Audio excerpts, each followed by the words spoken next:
So it's 9. So good morning, everybody. Chancellor, good morning. Morning. So why don't we get started then, since it's right at 9 o'clock. Welcome to the meeting of the FFT committee.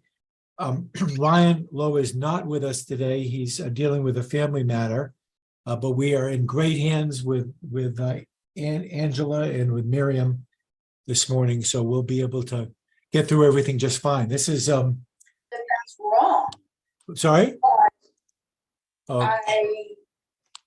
That's not gonna happen in somebody 48 hours. somebody's not. Hey, Trish, Yeah. Trish is not muted. There we go. Okay, all right, good. So today's theme is capital projects and capital planning, and we've got a full agenda. Why don't we first, if you could take the roll, Kayla? You got it. Trustee Cates Here. and Trustee Riley is there. Trustee McMahon, Here. Trustee Michoud, Here. Trustee Kane. Here. And I know Trustee Flood will be joining us at 10 a.m. Right. Quorum. Okay, so first we are hopefully going to go into executive session. So could I have a motion for the Finance, Facilities, and Technology Committee of the Board of Trustees to go into executive session under the provisions of 1 MRSA Section 4056C to discuss the condition, acquisition, or disposition of real property or economic development if premature disclosure of the information would prejudice the competitive or bargaining position of the UMS. So moved. Second, Moved by Trustee Misha, seconded by Trustee Kane. Could you take the roll, please, Kayla? Trustee Cates, Yes. Trustee Riley, Trustee McMahon, Yes. Trustee Michoud, Yes. Trustee Kane. yes. Motion carries. Okay, and for those of you who are not going to be in the executive session, we've allocated about a half an hour, so we should be back just after 9:30, if all goes well. So thank you for your patience, and we will. Kayla's now going to work her magic here. All right, bear with me. Okay.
Yes, and well, thank you, Trustee Cates, for the opportunity to speak with you. This is an information item, and obviously, of course, a chance to get your input and advice. But we're making the recommendation to close the Frederick Hutchinson Center, the FHC, effective August 1, 2023, after substantial review of both the performance of the facility, which has been it met a need for in-person academic programs over the years in the Mid-Coast region pre-pandemic. At this point, there is minimal use of the building, and a shift to preferences for online learning and other types of modalities has meant that we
Okay, hopefully we have everybody back.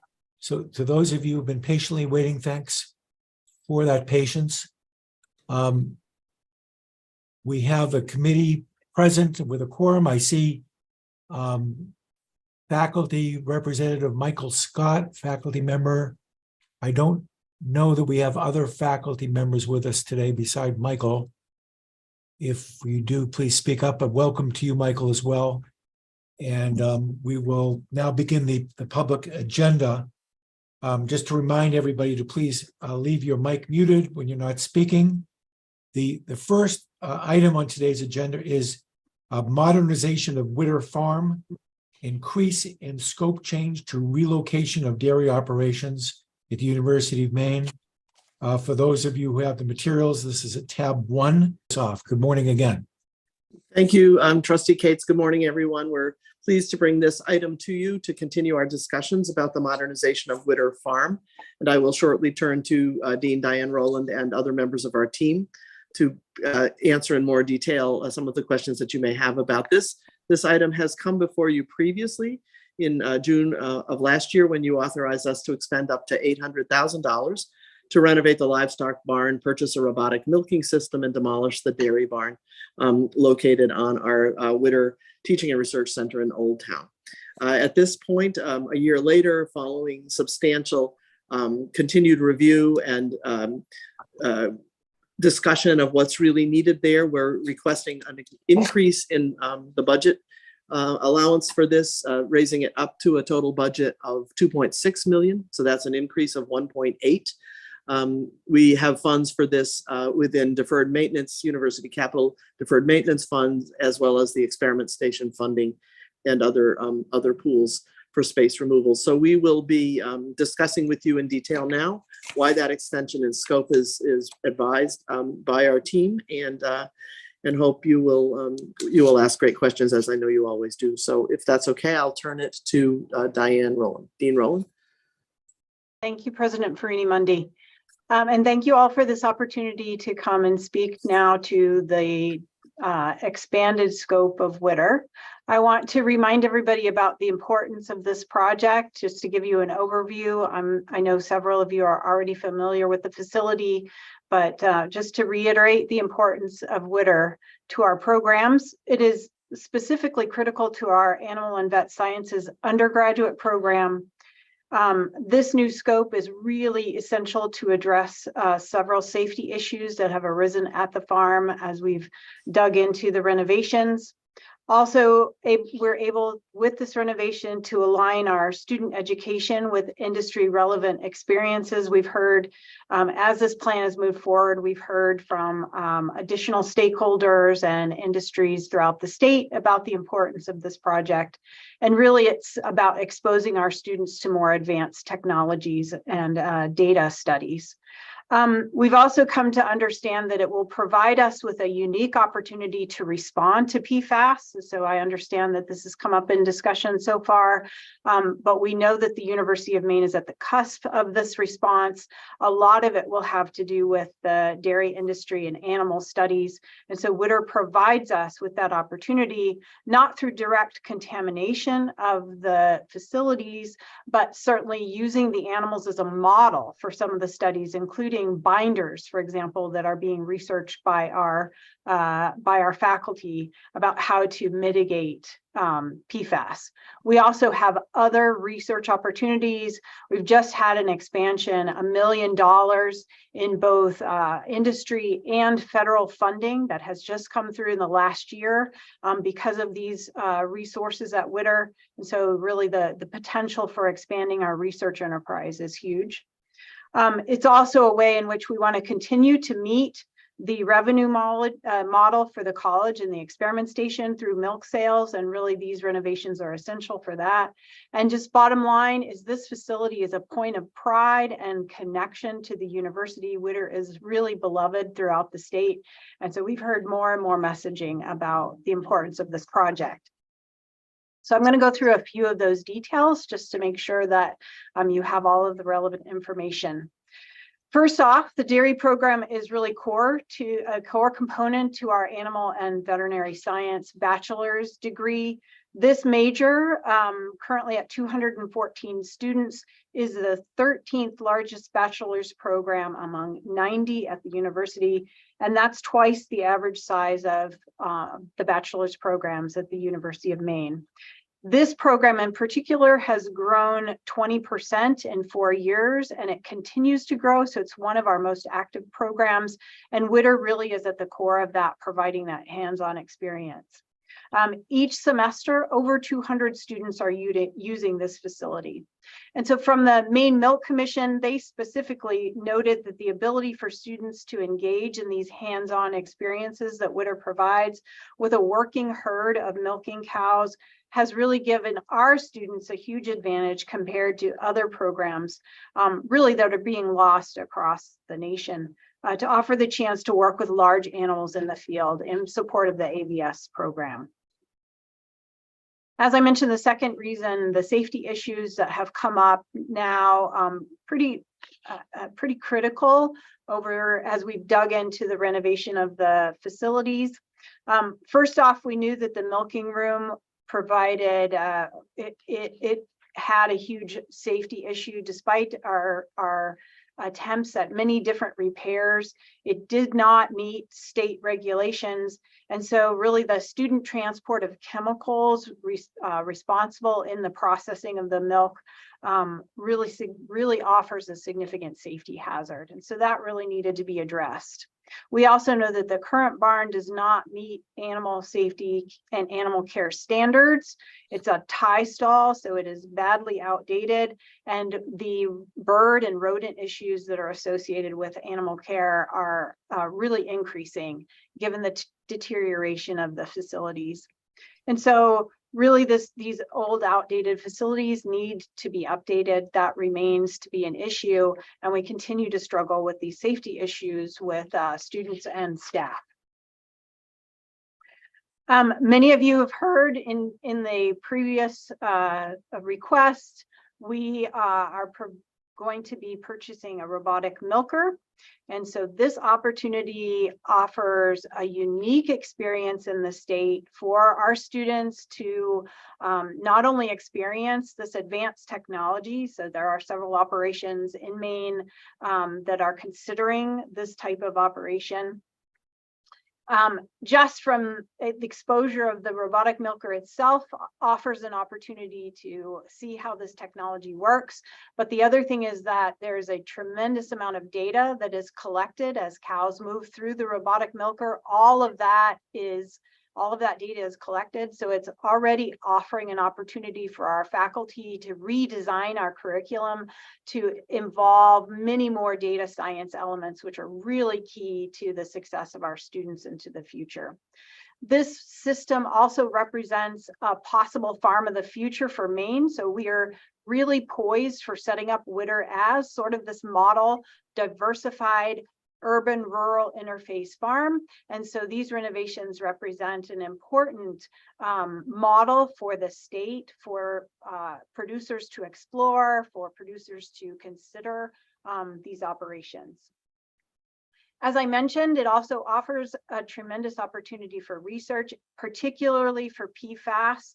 And the more these needs and critical issues are exposed over time, things are changing very quickly.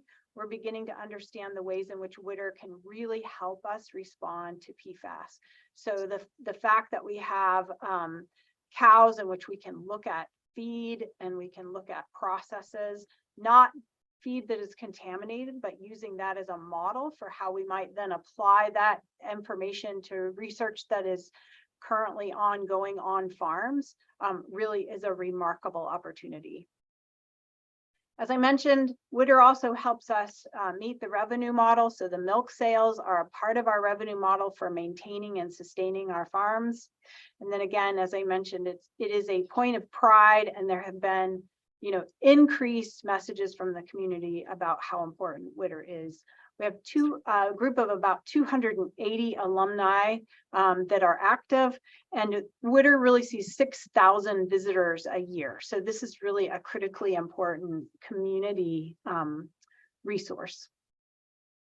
So I wanted to go through lastly just some overview of why we really needed to rescope the project. So the original proposal that we put forward was for a long-term but temporary solution. So this was a way in which to address some of these critical safety issues and animal care issues.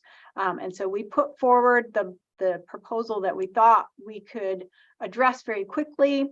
But we knew ultimately that it was temporary. As we dug into the scope and actually began to design the facilities, it became clear that we really needed to relook at the pack bedding design, for example. It was going to take a much higher stem wall in which to make it workable and to have it be a safe and state licensable farm environment. There also were issues about how to connect the water sources within the milking system and with the robot. And we were beginning to experience more safety issues with the roof on the horse barn. And so some of these renovations you'll see include actually the renovation of the equine horse barn, which will help us with the storage of feed, but also we have a very strong equine program. And so it provides the opportunity for us to, again, enhance the large animal experience for our students. We also estimate that there's been about an 8% cost of construction escalation. So I think everyone has the plans in the packet. I just wanted to end with the savings that I think this facility will bring that we reviewed before. And I think with this expanded scope, we'll probably experience these to a greater degree. So we know that there will be labor savings using the robotic milker. It will be a time period in which the cows have to get used to the robot. But after that time period, it will really be an opportunity for us to save on very high labor costs that we have. Again, I think it's an opportunity to modify our curriculum. Our faculty are really excited about the opportunities that the robot and this new facility will bring that they can build into the curriculum. I mentioned the data science, but there are other things that they've already been developing to build into our curriculum to enhance that. We know that in prior studies and with prior operations, actually milk production, we can expect it to increase because cows are basically happier and operate better with a robot. They're able to go in and be milked when they feel like they need to be milked. And so typically you can see a 10% increase in milk production. We also have been in discussion with our advisory board in the college, as well as individuals, about naming possibilities. So related to fundraising for the facility, I think there is great potential. And so this project will allow us also to really engage that committed community in fundraising efforts. So we've already been scoping out how we can name aspects of the Whittier project related to fundraising. So I'm happy then to answer any questions or concerns, go through any of the details, but thank you again for this opportunity. Thank you, Dean Rowland. I am going to turn to Kelly Sparks, who has a couple of points to add. Yeah, I'd like to be really clear that we have done both a safety review of the current facilities, both from an environmental health and safety perspective, as well as from a physical safety. And we have addressed all safety concerns. Plans are in place. There are no current safety concerns with the facilities. The goal moving from the $800,000 scope to the $2.6 million scope is to reimagine the facilities, and what that broader scope is to remove additional barns from the site, as well as to rebuild the barns in a modern way to meet future needs. We continue to have our license with the state of Maine. We continue to operate. We're really imagining what's best for our future development for Whittier Farm to really leverage both the site as well as the academic program programming and research associated with it. So we're really looking forward, but have mitigated all safety concerns right now. Just going into the funding associated with this, we will be leveraging a combination of facilities management funds set aside for this project, MAFIS funds that have been set aside to manage it, as well as funded depreciation in FY23 and FY24. We'll be pulling some of those dollars back into a reserve account in order to fund it for next year. So we have set aside the full $2.6 million to fund this project, really so that we can leverage Witter Farm for research and teaching in the future. Happy to answer questions associated with that. Ryan Ward here is also on the call and has been deeply involved in the scoping and evaluation of the physical footprint as well. Okay, thank you all for your presentation. And again, we have visited this general subject once before, so we have some familiarity with it. Questions from members of the board? And by the way, I see William Otto. I think William has joined us as well, who's also a faculty member of the committee. Good morning. Questions? Trustee Alexander. Thank you. I just had two questions, comments. First of all, does the budget that is included in this document before the committee include fundraising to offset any of the costs? It does not at this point in time. We are working on a business plan for the long term. There's a couple of things that are not included in this. One is there will be expense savings associated with this. So we'll be able to recoat those in future operating budgets, both in the MAFIS budget as well as in the ENG budget as a transfer offset. And we'll be able to recoup that, the electricity and all of those costs over time. So we'll be working on that business case for future replenishment, if you will, or be able to reinvest in other facilities based on the reduction in operating expense here. So if I'm hearing it correctly, all of the capital costs are being asked to be recovered through University Main System or system bond and capital cost mechanisms. No, And- the MAFIS funds are federal funds, so it's a combination of those federal funds. So there is a $350,000 from the federal funds. The rest of it are from ENG funds. Yes, at this point in time, we would like to do the project now. Given the safety concerns, we want to make sure we have a long-term improvements in place going forward. But that is Right. correct. Right. Okay. But what I'm hearing is that whatever fundraising you might do would go toward O&M expenses and not capital. Is that a proper interpretation? Yes, or for future development at the site, but not for these specific projects. Okay. And then, so my next question is that the material in front of us has an interesting comment under Unified Accreditation Connection. It says increase enrollment and improve student success and completion. Is there a mechanism built into this proposal that would track that and allow us to evaluate that impact over time? That's a great question, Trustee Alexander. There is not, and I'm happy to loop back around and tell you what that mechanism is. Could I actually call on the provost to speak here as well?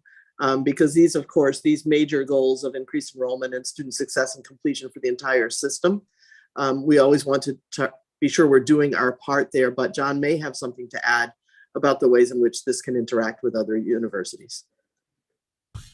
Yes, thank you. Good morning, trustees. I apologize. We're doing construction again at the hotel, so I apologize for the background noise.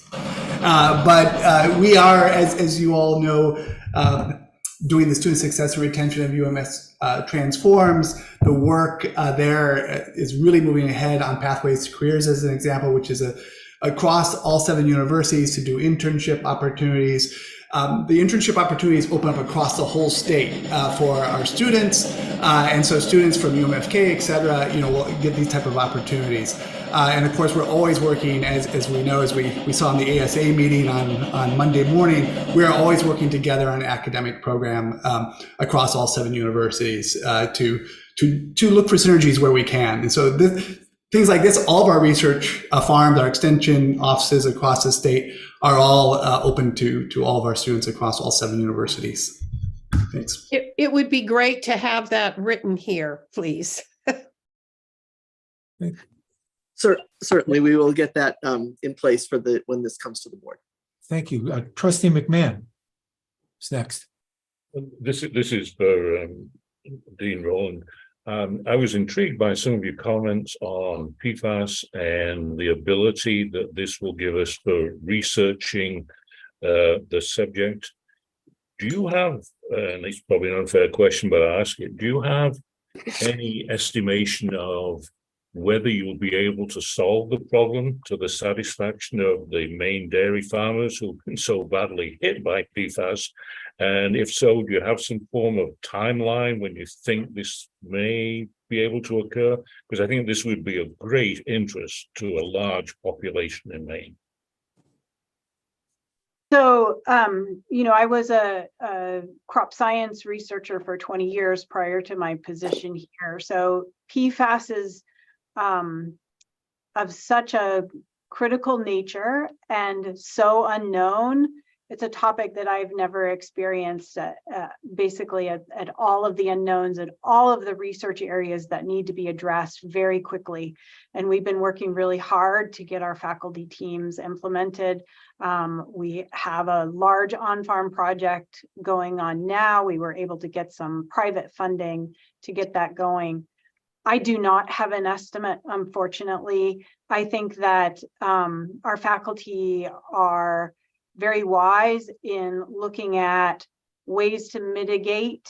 I don't know that solve is going to be the answer, but ways in which to mitigate the impacts of PFAS. So on the animal side, for example, are there ways in which we can clear PFAS out of an animal system before we harvest the animal? Are there ways in which we can maintain clearance of dairy cows over a time period prior to milking? Are there so some of that is related to the binder studies that are ongoing now. So we have some faculty that are actually looking at how binders might interact within the animal to absorb PFAS and provide a clear and safe milk system. So I don't have an estimate given the little information that's known even internationally. I think it will be several years before we have a true solution, but I think the things that our faculty are working on currently will provide some relatively short term, so I'm talking two-year probably, solutions that farmers can implement that will provide either alternatives to their production system or ways in which to keep the particular food product safe. So I think that the solving the problem is a much bigger issue, but I think our faculty are on the right direction to determine ways in which we can manage the issue. Could I just quickly add that Dean Rowland is being fairly modest here. There's been an intense effort in the last, I would say for sure, 6 months and probably longer across the multiple disciplines that need to be involved in studying PFAS, its mitigation, its long-term impact, its prevention, from all of the disciplines that you would expect and even some you might not expect, but certainly engineering and several of the areas of natural sciences and forestry and agriculture. So we have, I don't know our current name for it, but we would be happy to give a board update. We shared some of this information with Trustee Cates when he visited the campus. But what we're calling, I guess, provisionally our PFAS initiative. It's a university-wide R&D and implementation outreach effort that includes cooperative extension and everybody. So a lot of really intense work right now with federal, state, and funding from other sources helping to move it ahead. Happy to talk with you at some length at whatever's the right time for that. Thank you. Chancellor Malloy. Yes, thank you. To Trustee Alexander's question a little while ago, we do track at each of our universities our students by major. And we also measure success within those majors by graduation. That data is available to you. It tends to lag approximately a year just to produce that, but that information is available, and obviously is a way to measure growth. We can probably do comparisons on a multi-year basis to watch how vibrant or how successful a program is. And so I just want to take the opportunity to share that with Trustee Alexander and all of the other trustees who are on the screen today. Thanks, Chancellor. Trustee Michoud. Well, thank you. Actually, the Chancellor touched upon one thing I was going to ask is, but this is very exciting, I think, Dean. It's a good opportunity when you look at Maine agriculture and what's happening. But my question is, and it touches upon what the Chancellor just mentioned, I thought when you look at the animal and veterinary science, that it's probably in the top echelon when you look at the bachelor's degrees at the university. I thought it was 10 or 15 up in the top realm, and because there's a lot of interest, I know, in this particular program. And am I within the ballpark as far as the that number? Or Right, yes, absolutely. So it's grown 20% in the last 4 years. And again, it's one of the largest programs, even in generally on campus, but it continues to be a really good recruitment program for students. I think we maintain a very unique experience because we do have this large animal experiential opportunity, and that is being lost at many universities. And so it's definitely, you know, animal and vet is popular, but I think the fact that the flavor that we have in the large animal realm really pulls us apart from many other institutions. Thank you. Chancellor Malloy, do you have your hand up, sir? Yeah, I just want to say I was involved in a project in another state about 10 years ago that did this, and had the opportunity to reconcile the state of that facility versus competing universities within New England, most particularly. And one of the early drives unannounced I did was to go see this farm. And quite frankly, it is overdue for not just the investments that are being asked here, but I can't imagine how we successfully compete with the facility we have versus the facilities that are present in other land-grant universities in New England. So this is a vital investment if you want to maintain this program. Thank you, Chancellor. We are running somewhat behind. I did have a couple of very quick questions. First, how many cows do we have on site? We have approximately 20. There were a couple of births, so I don't have the exact number, but I could certainly send that. That's okay. Around 20, and about what that's milking cows, actually milking. Oh, There's yeah, milking cows, yeah. more than double that once you have your replacement heifers and so forth that are growing up through it. Okay, and what's the annual sales roughly? Any idea off the top of your head? I don't have that off the top of my head. Ellie, I don't know if you have that. I don't have that number broken out. No, I'm sorry. Okay. I can report back with that information. Yeah, just curious about that. Okay, well, thank you for an excellent and comprehensive presentation. It's not every day that we have an opportunity to help make cows happier, as you put it, Dean Rowland. So I'm sure we're all very pleased to do that. So let me read the text of the proposed resolution that the Finance, Facilities and Technology Committee approves the following resolution to be forwarded to the consent agenda of the Board of Trustees, July 10, 2023 meeting, that the Board of Trustees accepts the recommendations of the Finance, Facilities and Technology Committee and authorizes the University of Maine system acting through the University of Maine to increase spending from $800,000 to $2.6 million and change the scope of the project to construct a new modern dairy facility, renovate an existing barn, and demolish 4 existing barns located on the J. Franklin Witter Teaching and Research Center in Old Town, Maine. Is there a motion? So moved. moved by Second. trustee Mishu and seconded by trustee Kane. Physics. Motions Any the further phenomenon discussion? by which an object changes its Well, apparently Alexa on my phone wanted to weigh in on that, but she's not a committee member. Any further discussion on the motion? I'm seeing none. Kayla, if you could take the roll.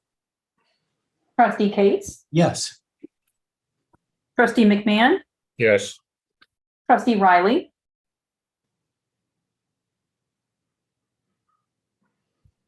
trustee Michoud, Yes. and trustee Kane. Yes. Motion carries. Motion carries. Thank you very much, and thank you again for your presentation. The next agenda item is the Holton Higher Education Center proposed transfer of ownership, University of Maine at Presque Isle. President Rice, good morning. And President Rice. Good is morning. Joining us from far away, so thank you for doing that. I apologize that I'm zooming in here from Reagan National between flights. So my apologies that you're looking at the black screen here. I did want to introduce this, and Betsy Espy, my CBO, can answer follow-up questions. But as you know, the Holton Higher Education Center was gifted to the University of Maine system through a process that Trustee Mishu was instrumental in. It's a 15,500 or so foot facility. It's been with the University of Maine system and seconded to UMPI for administration for the past 20 plus years. It was originally conceived to deliver live instruction and ITV instruction as a joint partnership through UMPI and what was then called University College as part of UMA and its ITV program. And has served hundreds of students over the past 20 plus years. Since the pandemic or the past 5 years, it has experienced a significant shift in the way that it serves students, particularly with the elimination of ITV programming and the move to Zoom technologies. President Wright, sorry to interrupt us. Somebody has their not on mute. You just double check. Apologies, that's probably Reagan International Oh, that's Airport you. that's interrupting. So I apologize for that. That's okay. So because of those changes in demographic shifts and the use of use of classrooms in the institution, and significant changes in live instruction that has occurred over time at the Holton Center, as well as changes in the numbers of partners that the Holton Center serves. It originally served about 5 community partners along with the University of Maine at Presque Isle. It still serves continuing education as a primary partner, has some service to the community college, but greatly diminished as well. So what we are looking to do is enter into a partnership with a local organization and potential transference of the ownership of the building itself, which will then allow us to ensure ongoing long-term usage of the facility in regards to delivering higher education opportunities to the Holton area and maintain the facilities, but on a fiscal scale that really meets the current requirements, having seen the shift in both the demographic usage and the technological usage of the facility. Again, it's a 15,000 plus foot facility. So it has gone through significant renovations. We do fortunately already have interested parties that we could have conversations with in regards to ownership of the building and what would be a lasting lease situation for the University of Maine at Presque Isle and other partners for higher education in the building. So that's our request in a nutshell for this group to be able to ensure having those conversations so we can ensure a sustainable fiscal situation for higher education in the Holton area. I'll invite Betsy Espy, if she has additional information to provide. And again, you can see additional information in our request in the board material. Thank you. Thank you, President. Betsy? Good morning, all. I think it's fair to say that change is enormously hard, especially in small communities where you're talking about altering one of the anchors of the community. And so this isn't being talked about with any disrespect to the community of Fulton, but because we're charged with trying to make fiscally responsible decisions, we need to identify a way to change our management, alter the management of the Holton Higher Education Center such that it is financially feasible for us to either continue doing what we've been doing there or find a partner who is willing to continue in the educational distribution for us in that location. The opportunity we think is great because the Holton Higher Education Center is a beautiful small facility, but we are losing money every year and we can't afford to. As all of you know, we've been charged with balancing our budget, and losing anywhere from $150,000 to $200,000 a year in that location means that there's other locations that we need to step up and bring in more auxiliary income. And we've not been able to do that, which is why we're coming to you today to say that we need to look at a different formula, a different design of the Holton Center, such that it is not a burden on UMPI or on the system, and that it still fulfills the needs that the Holton community would like. Thank you. Thank you, Betsy. Are there questions from the committee for either of our presenters? Yes, Trustee Michoud. Thank you, Mr. Chairman. Yeah, I get several questions. When you look at the savings, staff savings, is that due to the elimination of the outreach program that's in the Holton area, or is it strictly savings by eliminating the real estate expenses? Our personnel costs for everything from our staff salary and our adjuncts who teach there and student pay are well over $300,000 a year. The income is $190,000 a year right now. And so the gap is certainly directed at staff savings. But the question is whether we can build a model that allows us to continue to provide outreach and education in that location without having it cost us $150,000 a year.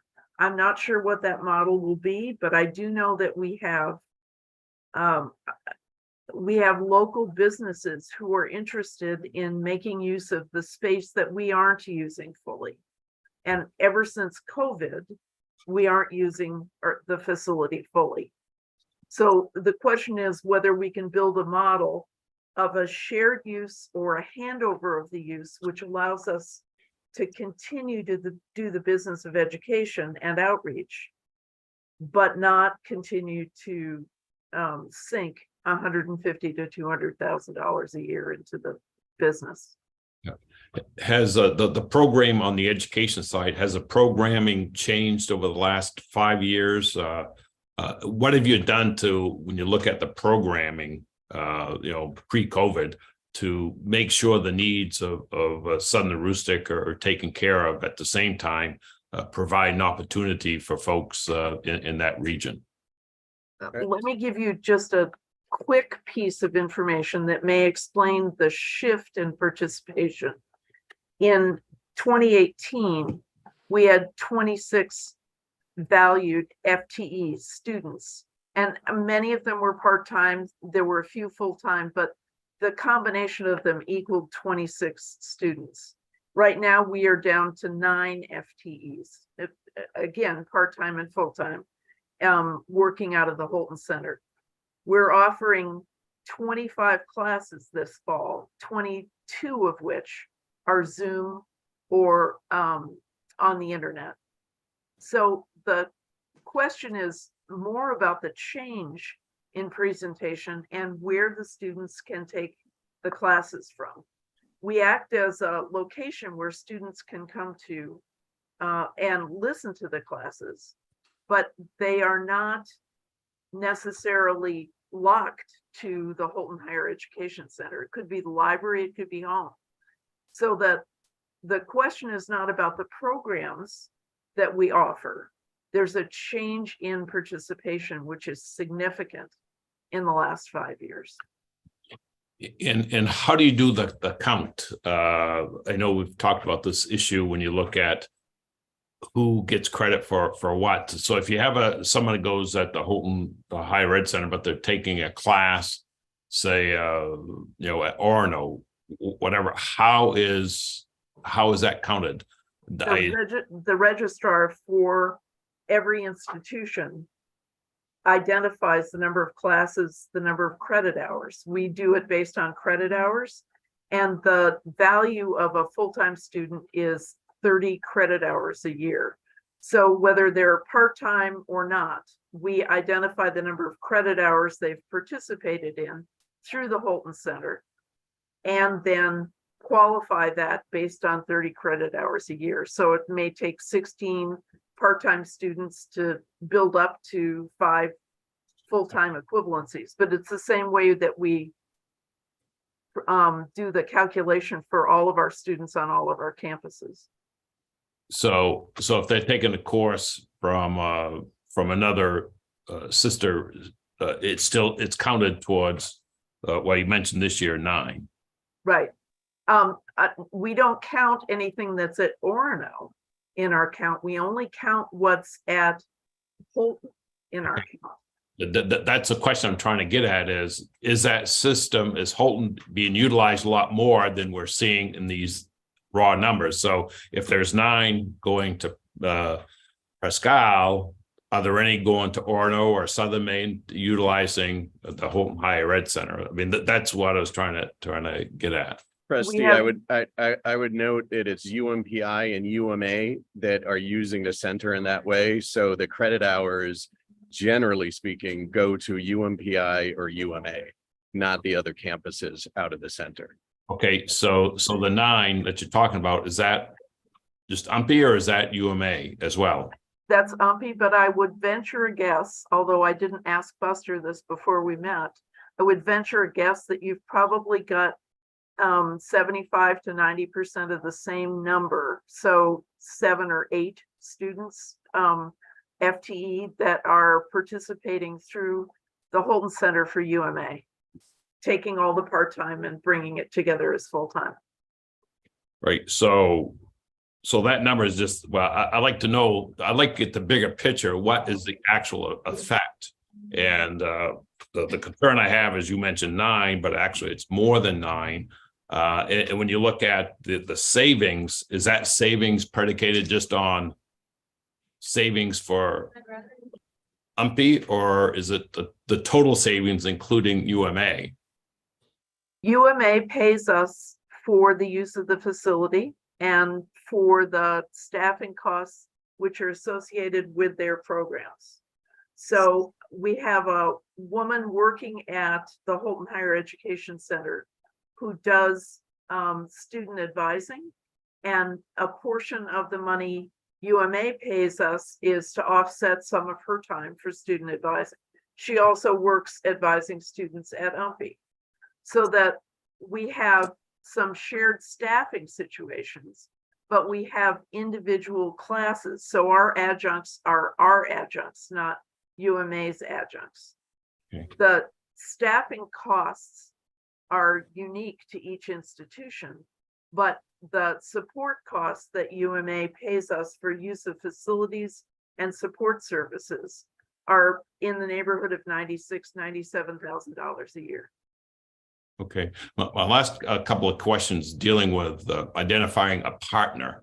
Unlike some other outreach centers, when you look at this one in Houghton, it's in a very rural area, so it'll have a bigger effect than if you have a facility that's in a more urbanized particular area. Listen to President Rice, he'd mentioned about so if I understand you correctly, you potentially do have a potential partner to hand this over. My first question. My second question, how aggressively have you been working with Northern Maine Community College as far as seeing if they can actually pick up some of the cost that's associated with this center? I can answer that question. NMCC used to and still does to a much lesser extent pay rent for the use of the space. NMCC stopped using the space pre-COVID and did not use the space during COVID. They do use it for a nursing course. I've had a discussion with President Crowley. He supports this initiative so long as there would be available space through the outcome of this initiative, which is the goal for both of us, to ensure that we have the requisite amount of space. And again, out of 15,000 feet, we probably need between 3,000 and 4,000 feet to provide the resources that are probably scalable to the services currently being provided. So as long as we're able to provide that, NMCC would then be able to use the space at the level they're using it now. But again, NMCC used to provide 5 or 6 live courses at the center.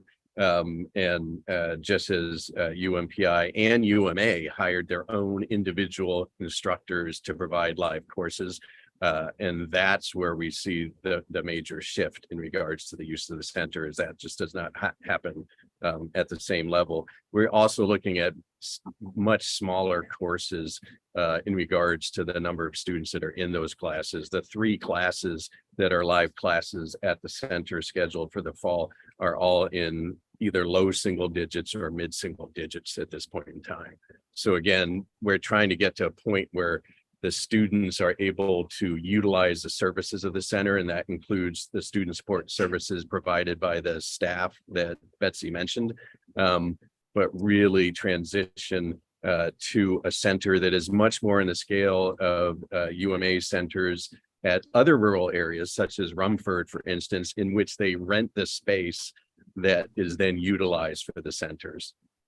So that's the biggest challenge we have, is a facility that is just far oversized for the use of the facility at this point in time at 15,000 feet. And have you worked with the municipal and the legislative delegation on this, or do they know anything yet about this proposal? I have been in contact with both Senator Stewart and with Senator Collins' office in this regard about the situation. Correct. And are they supportive of this move, or? They are, yes. They are supportive of in our attempt to ensure we are right sizing our fiscal situation in the Houghton Center. Thank you. Thank you, trustee. Other questions? Can I just make a quick comment? Please go ahead, Betsy. A few months ago, we talked with our Board of Visitors about the opportunities that we see for the University of Maine at Presque Isle in changing some of our facilities. And we have representatives from Houghton, actually one from the Maliseet tribe, who has been in touch with us about what we are planning to do. So I would say that we've done as much outreach and sharing of information as we felt we could do before getting the board's review of whether we could go forward to try and build a new model. Thank you. Chair Riley. Thank you. I appreciate Trustee Misha's questions. These are very important undertakings, and I applaud UMPI for taking a hard look. As you know, the strategic plan speaks to the need to look at these many 40+ outsourced places that we have to make sure they're right-sized and effective. And are there other ways in a changing demography to meet the access requirements of the university? So I applaud that work, but I think as we go forward with all universities looking at these questions, it behooves us to do a more comprehensive review, as Trustee Michaud notes. But I think it's the kind of difficult work we have to do to make sure we're investing in our highest and best use of facilities and programs in tough economic times and given the demographics before us. Thanks. Thank you very much.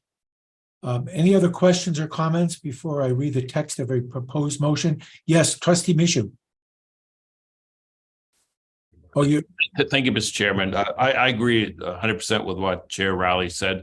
My only concern is when they talk about building a new model and the fact that when you look at the information that presented us today, as well as not really having a plan other than they want to move forward, I'm just reluctant to say, yeah, we're going to close it or try to find a partner. I can't remember the date on that by January of next year without really knowing the plan. And that's one of the big concerns that I have in this whole thing. And one thing I would like to, whether it's this center or any other center that's up for review or campuses, is to really get an idea of what effect it's going to have in that particular region. Initially, it was stated that it was 9, but actually it's probably more than 9 because of UMA. So I'm just, and I commend President Rice. I know we talked briefly about this at one of the board meetings for him, for the system taking an initiative in this route. But I'm just a little concerned that there's really no plan other than they're going to try to find a partner in this particular effort. So I'd like to see it more fine-tuned versus saying, well, it's going to be January 1, and then in the interim, we'll try to find a partner. Thank you. President Rice? Oh, I appreciate Trustee Michaud's comments in that regard. I would, just to give him context of what we're talking about with 9 FTEs, UMPI students, UMA normally graduates out of the center, recognizes about 2/3 of the number of graduates from UMPI. So we're probably looking at mid-teens in terms of total FTE that are served at the center. But those are all statistics. Those are all that's all information that we can ensure we provide the board as part of what the plan would be moving forward. I'd remind the board, we would present the plan formally to the board for approval. So you would see this plan move for approval each step of the way as it goes forward. We do need approval to be able to have conversations so we know exactly how we can craft the best possible plan to best meet the needs of the community. As I said, we already have interest from very influential local partners that could be, I feel, would be very beneficial in the long term in this regard. So that's really the approval we're looking for, to be able to have the conversations that will allow us to provide a comprehensive plan to this board that would then be approved by you before any action is taken for substantive change. Thank you for that commitment. And I just point out that the text of the resolution I'm going to read does not place a deadline of January 1 on this, but hopefully it will be by then. But there is no deadline, at least in the motion I'm going to read. But thanks to the trustees, particularly Trustee Michaud, for probing into this in some detail, because it's a conversation, as Chair Riley said, that we're going to have more than once in the future, I suspect, with other centers. So seeing no other comment, let me read the text of the proposed resolution. The Finance, Facilities, and Technology Committee approves the following resolution to be forwarded for Board of Trustee approval at the July 10, 2023 board meeting, that the Board of Trustees accepts the recommendation of the Finance, Facilities, and Technology Committee and authorizes the University of Maine system acting through the University of Maine at Presque Isle to identify a partner and enter into an agreement for a handover of the Holden Higher Education Center, subject to review and approval of the final terms and conditions by the university's general counsel and treasurer. Is there such a motion? So moved. Moved by trustee Kane and seconded by Second. By Chair Riley. Any further discussion on the motion? Seeing none, Kayla, could you call the roll, please? Trustee Cates, Yes. trustee Riley, Yes. trustee McMahon, Yes. trustee Michoud, I will vote yes with President Rice commitment. And the only thing about the resolution is it says approval for the final terms with the council and the treasurer, but we'll have another discussion in July. So I would reluctantly vote yes. trustee Flood, Yes. trustee Kane. Yes. Motion carries. Thank you, and welcome to trustee Flood. Okay, we'll move on down to the next agenda item. I'd point out we are running about 20 minutes late. That's okay. If we end up running a little over, we do, because these have been terrific and very focused discussions.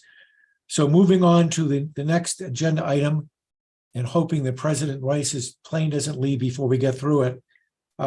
Skyway Building, STR, transfer of use, University of Maine at Presque Isle. Again, President Rice.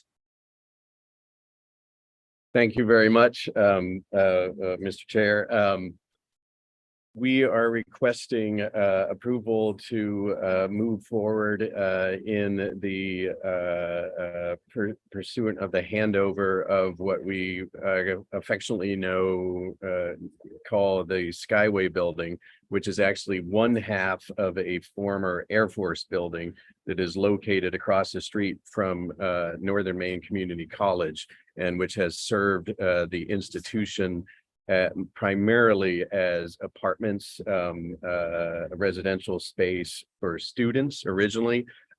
We have exited the students from the facilities, and we use it for short-term housing for faculty and staff coming into the institution, and some housing, for instance, of coaches. So we are looking to reduce our footprint in this regard by handing over the facilities to a partner that already has a long-term lease of the second half of the building, and kind of complete that process. Obviously, we have to move to completion of the terms for the long-term lease of the space as provided by the federal government. So this would allow us at the close of that time to hand over the building to a local entity. I'll let CBO SB give a little bit information on the project, as she's been very closely involved with the discussions with the potential partner or the potential new overseer of the site, and answer any further questions. Thank you. The building is a U-shaped building. It used to be officers' quarters for Loring Air Force Base. We have a 30-year lease to own, which I put claim, which allows us to be able to use the space for educational purposes. It's very clear in the documentation that there must be an educational use involved in any use of the space. We, about 10 years ago, we handed over what I'll call the right-hand side of the building, which was the officers' recreation space, to MSAD 1, and it is being used for adult education and for alternative education for students. So it meets the standards of educational use. We are not housing students on this location anymore. We've consolidated everyone onto the main campus, and it is not cost effective for us to continue using it, even for incoming faculty and staff. We've talked with the MSAD 1, and they are interested in making use of the space for the superintendent's office and counseling services, which meets the standards for educational use. It's directly across from the middle school in Presque Isle, and it would allow them to exit a large facility that is an old school that they've been using for their offices and be in a much more compact and appropriate location. The issue at hand is that we are on the 30-year quitclaim lease to own, which is due to mature on July of 2029. We've been approved to have, by the federal government, to have MSAD1 use half of the facilities so far.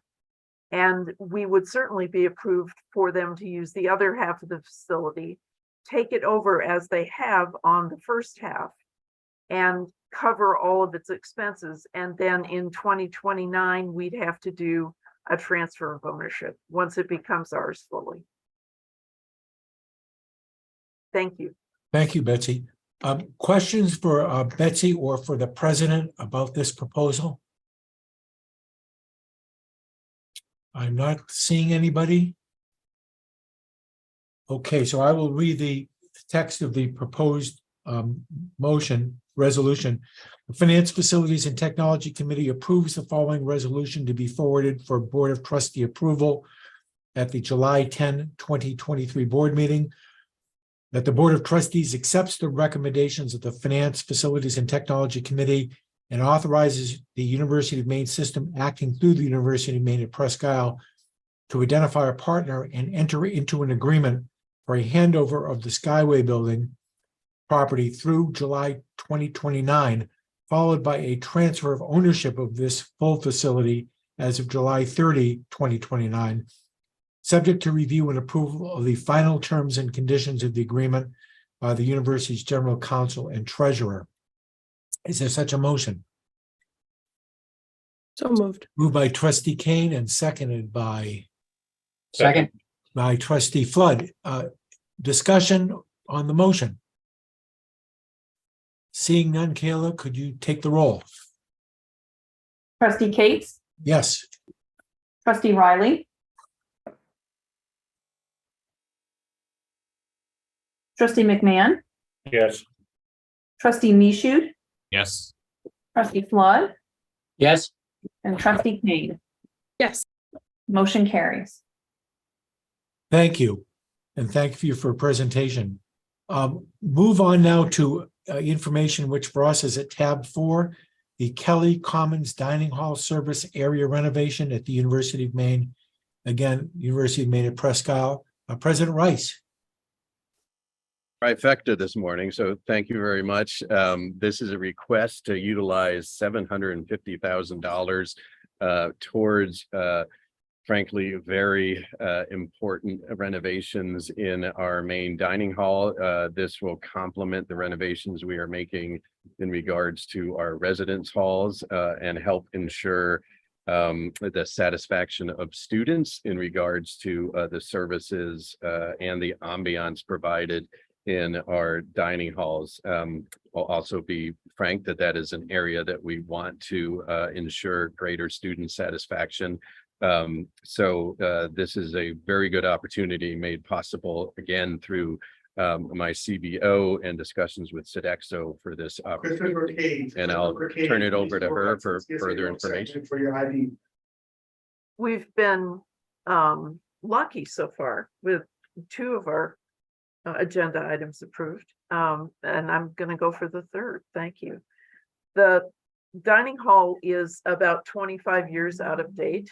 And what happens with our students is, I will call it feeding, and they come in, but it's not pleasurable. And I think all of us can understand if you're in college, you probably don't want to be in a place which was designed for high school. And that's literally how it looks to them. So our hope with Sodexo's help is to be able to renovate what we call the servery, the front of the house of the dining hall, so that the menu can be changed and updated to meet the needs of student dining. We have students from all over the world who are interested in being able to meet their dining needs, which includes stir fry and you name it. And it's not just pizza and hamburgers anymore. So meeting those needs allows us to provide a more magnetic opportunity for students to participate in living and dining on campus. I will tell you that with the change in our residence halls, the work that we've done on deferred maintenance, we've seen an upswing of about 10% coming back into the residence halls this fall. Now, I think if we can fix the dining hall so that it is as attractive as their residence halls are becoming, then we have the chance of being able to build the residence population on campus back to what it was 5 years ago. And that's the goal. I'm happy to take any questions. Thank you, Betsy. Questions for Betsy or the president about this project? Seeing none, let me read the resolution. That the Finance, Facilities, and Technology Committee approves the following resolution to be forwarded to the Board of Trustees for approval at the July 10, 2023 meeting. That the Board of Trustees, acting through the Finance, Facilities, and Technology Committee, authorizes the University of Maine system, acting through the University of Maine at Presque Isle, to pursue a public-private partnership agreement with Sodexo for renovations to the Kelly Commons dining service area for up to $750,000, subject to review and approval of all the final terms and conditions by the University of Maine system treasurer and general counsel. Is there such a motion? Moved. Second. Moved by trustee Flood and seconded by trustee Kane. Any discussion on the motion? Seeing none, Kayla, could you take the roll, please? Roger, I think Barbara has her hand up. Oh, I'm sorry, trustee Alexander, I didn't see you. My apologies. That's okay. Please go ahead. That's all right. First, I appreciated very much that University of Maine Presque Isle added a discussion of unified accreditation to all of their proposals that are before the committee today.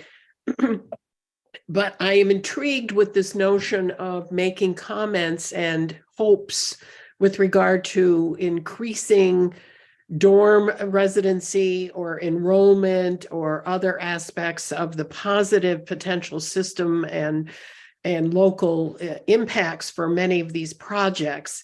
And I was just going to say that there are ways to measure the linkage of some of these proposals to student decision-making.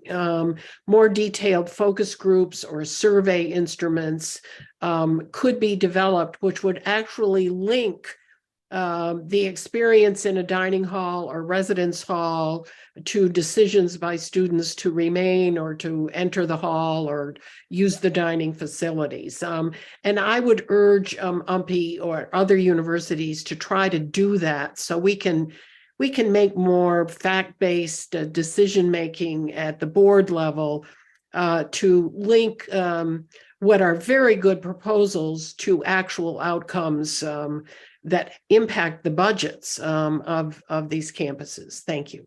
Thanks for that comment. Can I respond and say that our Dean of Students is waiting with bated breath to do just what you've suggested. We have a dining committee which is very involved in the servery and the presence of dining services and the way they mix with the lives of students. And they are very vocal.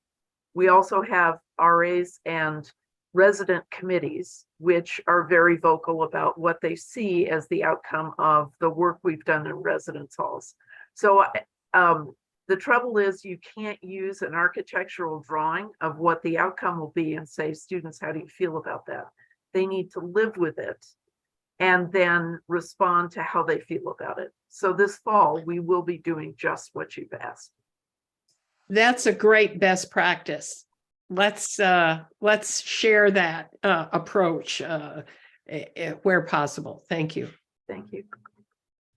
Okay, any other discussion? Seeing none, Kayla, could you take the roll? Trustee Cates, Yes. trustee Riley, Yes. Trustee McMahon, Yes. trustee Michoud, Yes. trustee Flood, Yes. and trustee Kane. Yes. Motion carries. Thank you. So I think we've concluded the UMPI portion of the agenda. So President Rice, you're free to take off. Thank you all. Thank you. Thanks. Thank you, everyone. So we'll move on now to the next agenda item, Mallet Hall renovation project authorization at the University of Maine at Farmington. Again, for those of us who have the materials, it's a tab 5. And President McDonald, welcome. Well, thank you very much. I will speak to these two resolutions. They're similar. They're different projects, but they really are similar. So everything I say about Mallet, I can also say about Purington to just help you save some time. So these are two of our oldest facilities on campus. Mallet is a residential hall. In both Mallet and Purington are residential halls. They're in the center of campus. Mallet was constructed in 1924, and Purington was constructed in 1919. So these are beautiful, iconic, but old facilities. They need electric and plumbing upgrades. They need to be ADA accessible.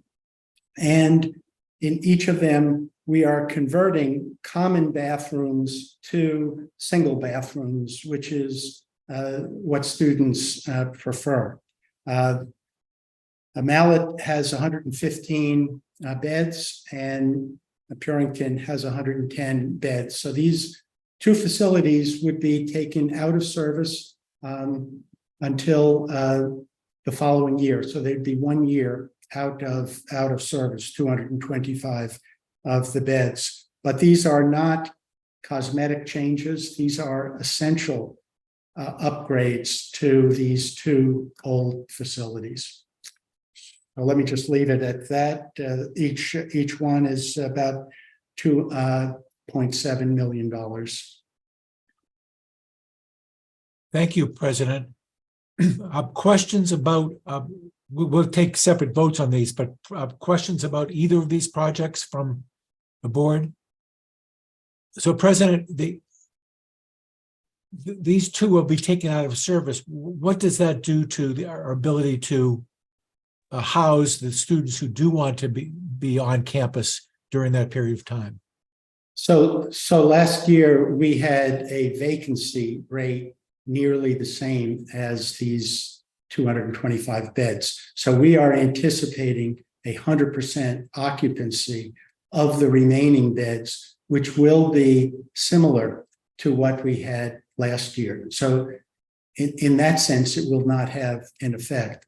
What it will give us is an opportunity the following year to bring more students onto campus.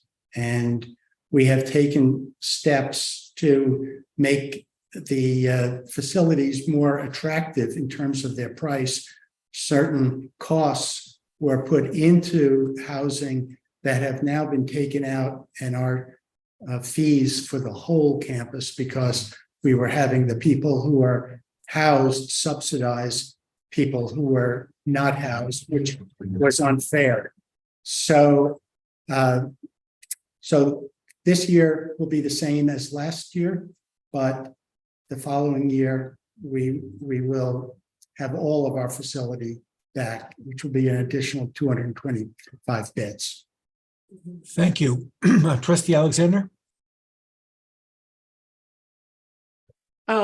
So there's no real discussion of the unified accreditation aspect of these proposals in our agenda package. And I'm wondering if such could be developed for the board meeting on this. But I have to ask the obvious question: on what grounds, after spending this money, would you be able to recruit 200 more students to make use of these additional facilities? Without a plan to actually achieve occupancy, I'm confused. So we do have a plan. Right now, the only students that are required to be on campus are freshmen.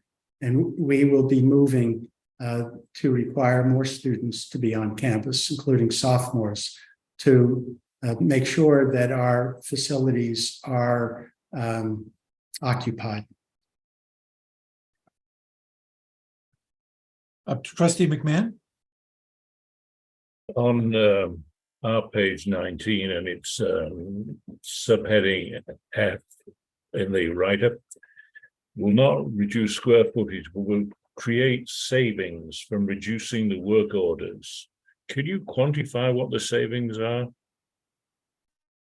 Well, because of I cannot, but because of the age of these facilities, there's been a lot of work orders because there have been problems with electric and plumbing in these facilities. So there's just a lot of work that our crews have been called to do, and when they're upgraded, those will not take place. But so savings will take place in that sense, but I don't have the quantification of that.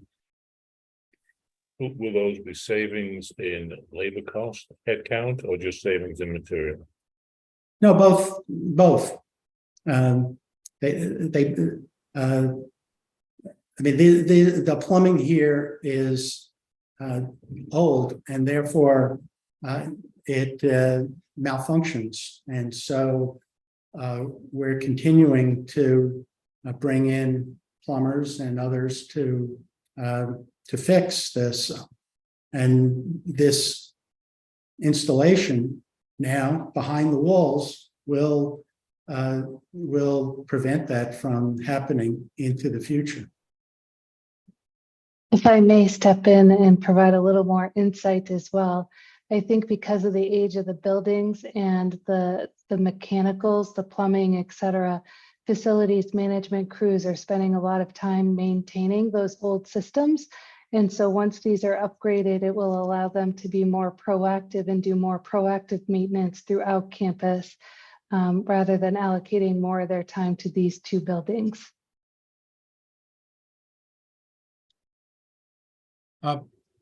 Thanks. President, something just occurred to me. I would have raised it before, but and I'm sure you've thought of this. Why not do one building this year and one building the next year once we assess whether the demand is there for a second building? And again, I'm sure you've thought about that, but why do both?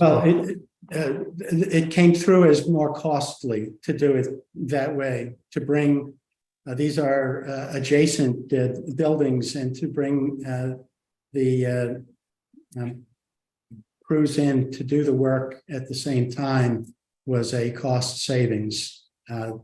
These are in the center of campus. These are not buildings that we cannot not do them. We really, if we're going to, unless we're going to destroy the buildings, tear them down, we must upgrade these. And we're trying to do it in the most cost-effective way. If you're instituting, I think you said mandatory on-campus residence for sophomores going forward, assuming no other change in the school population, do you have an idea of how many more residential students that one action would create? I don't exactly know. Of course, it's going to depend on how many students that we have, but we feel as if we just went up to sophomores, we would be able to have a healthy occupancy, not 100%, but a healthy occupancy somewhere in the 90% range, which is what we're looking for the following year. Total, including your existing. Yes. Okay. Thank you. Trustee Flood? Thank you. First, I wanted to say hi to my old friend Keenan Farwell. The question I had was, I think you kind of answered it, President McConnell. It seems like these buildings are right center to the campus. They're part and parcel to the whole ambiance of the campus. Kind of heritage buildings, if you will.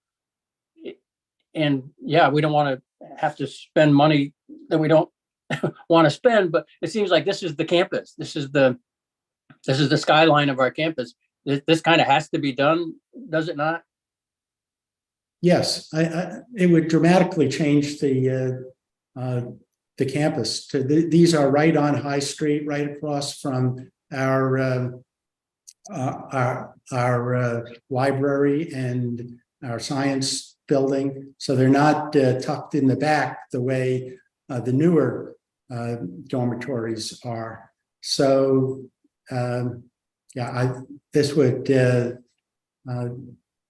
dramatically change the campus if, and of course there'd be a cost to tearing them down as well.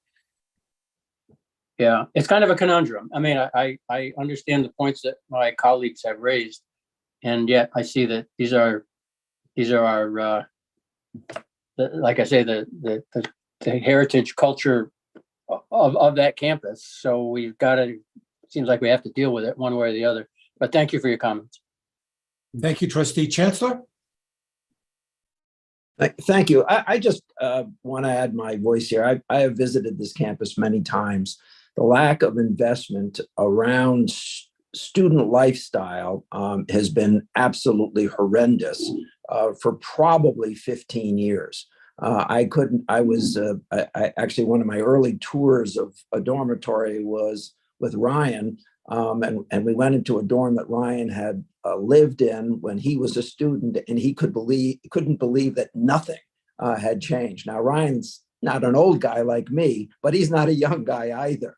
And the reality of what's happened in Farmington is the lifestyle component of being a student declined so dramatically, in part because everyone who could get out of housing went into the community for housing. Community had relatively less expensive and substantially better housing available to it.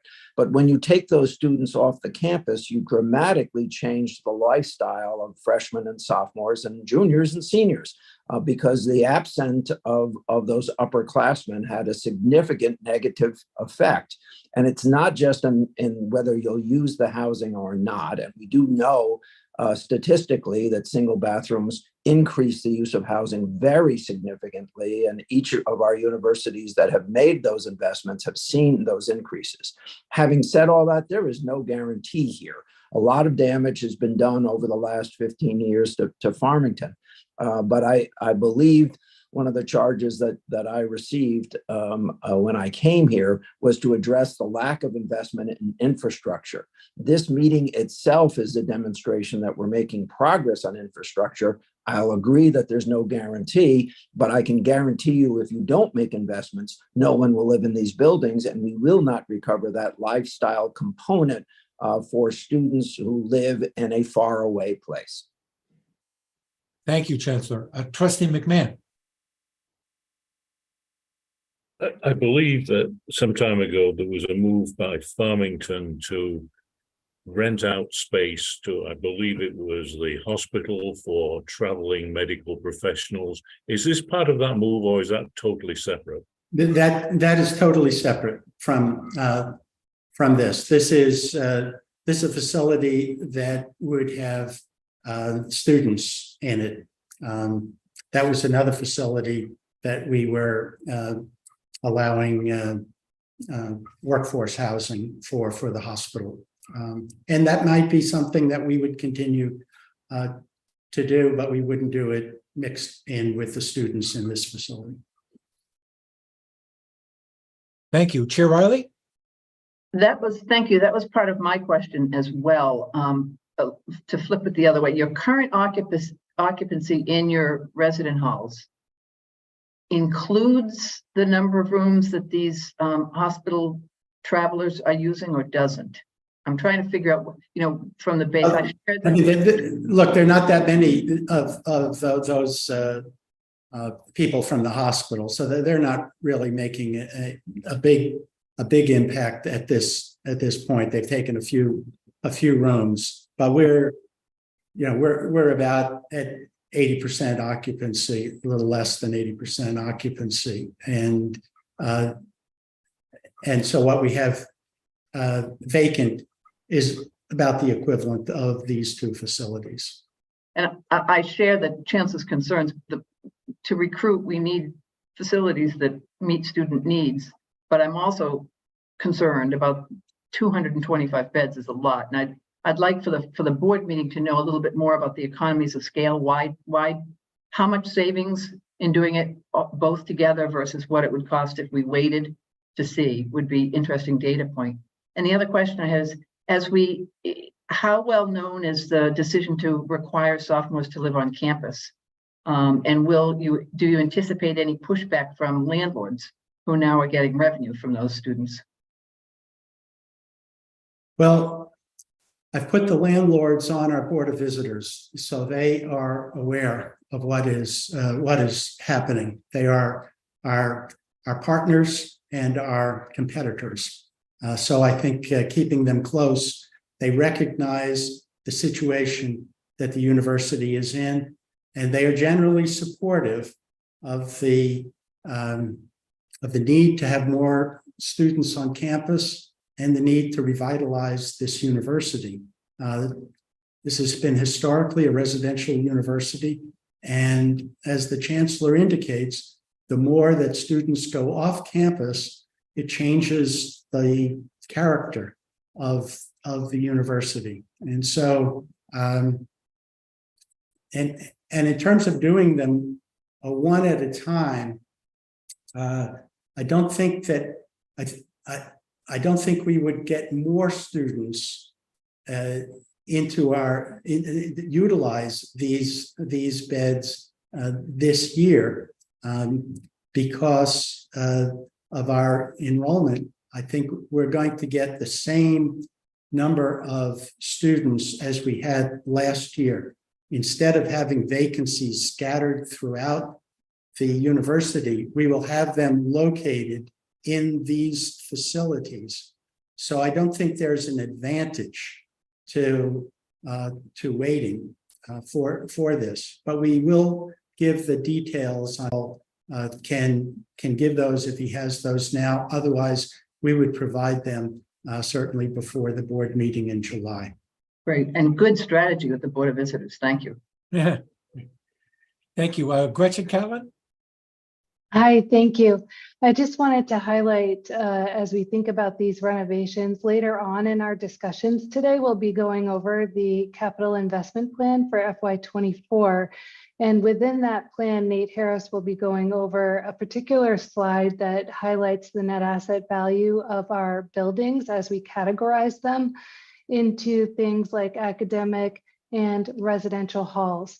So when we think about the residential halls and the impact that this renovation will have for Farmington, this will have a positive impact on their net asset value as well. Thank you. Keenan Farwell, good morning. Welcome.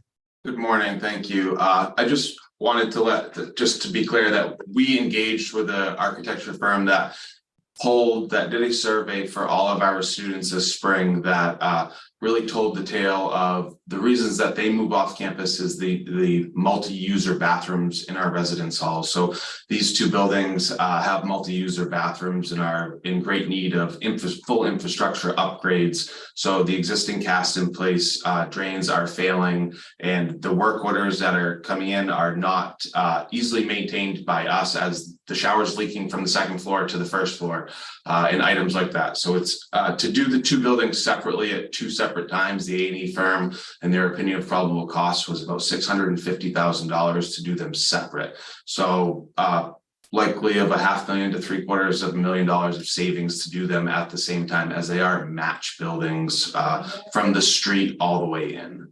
So. Thank you. That's helpful to know. Thank you. Thank you. Other questions about this project or these projects? Yes, Trustee Alexander.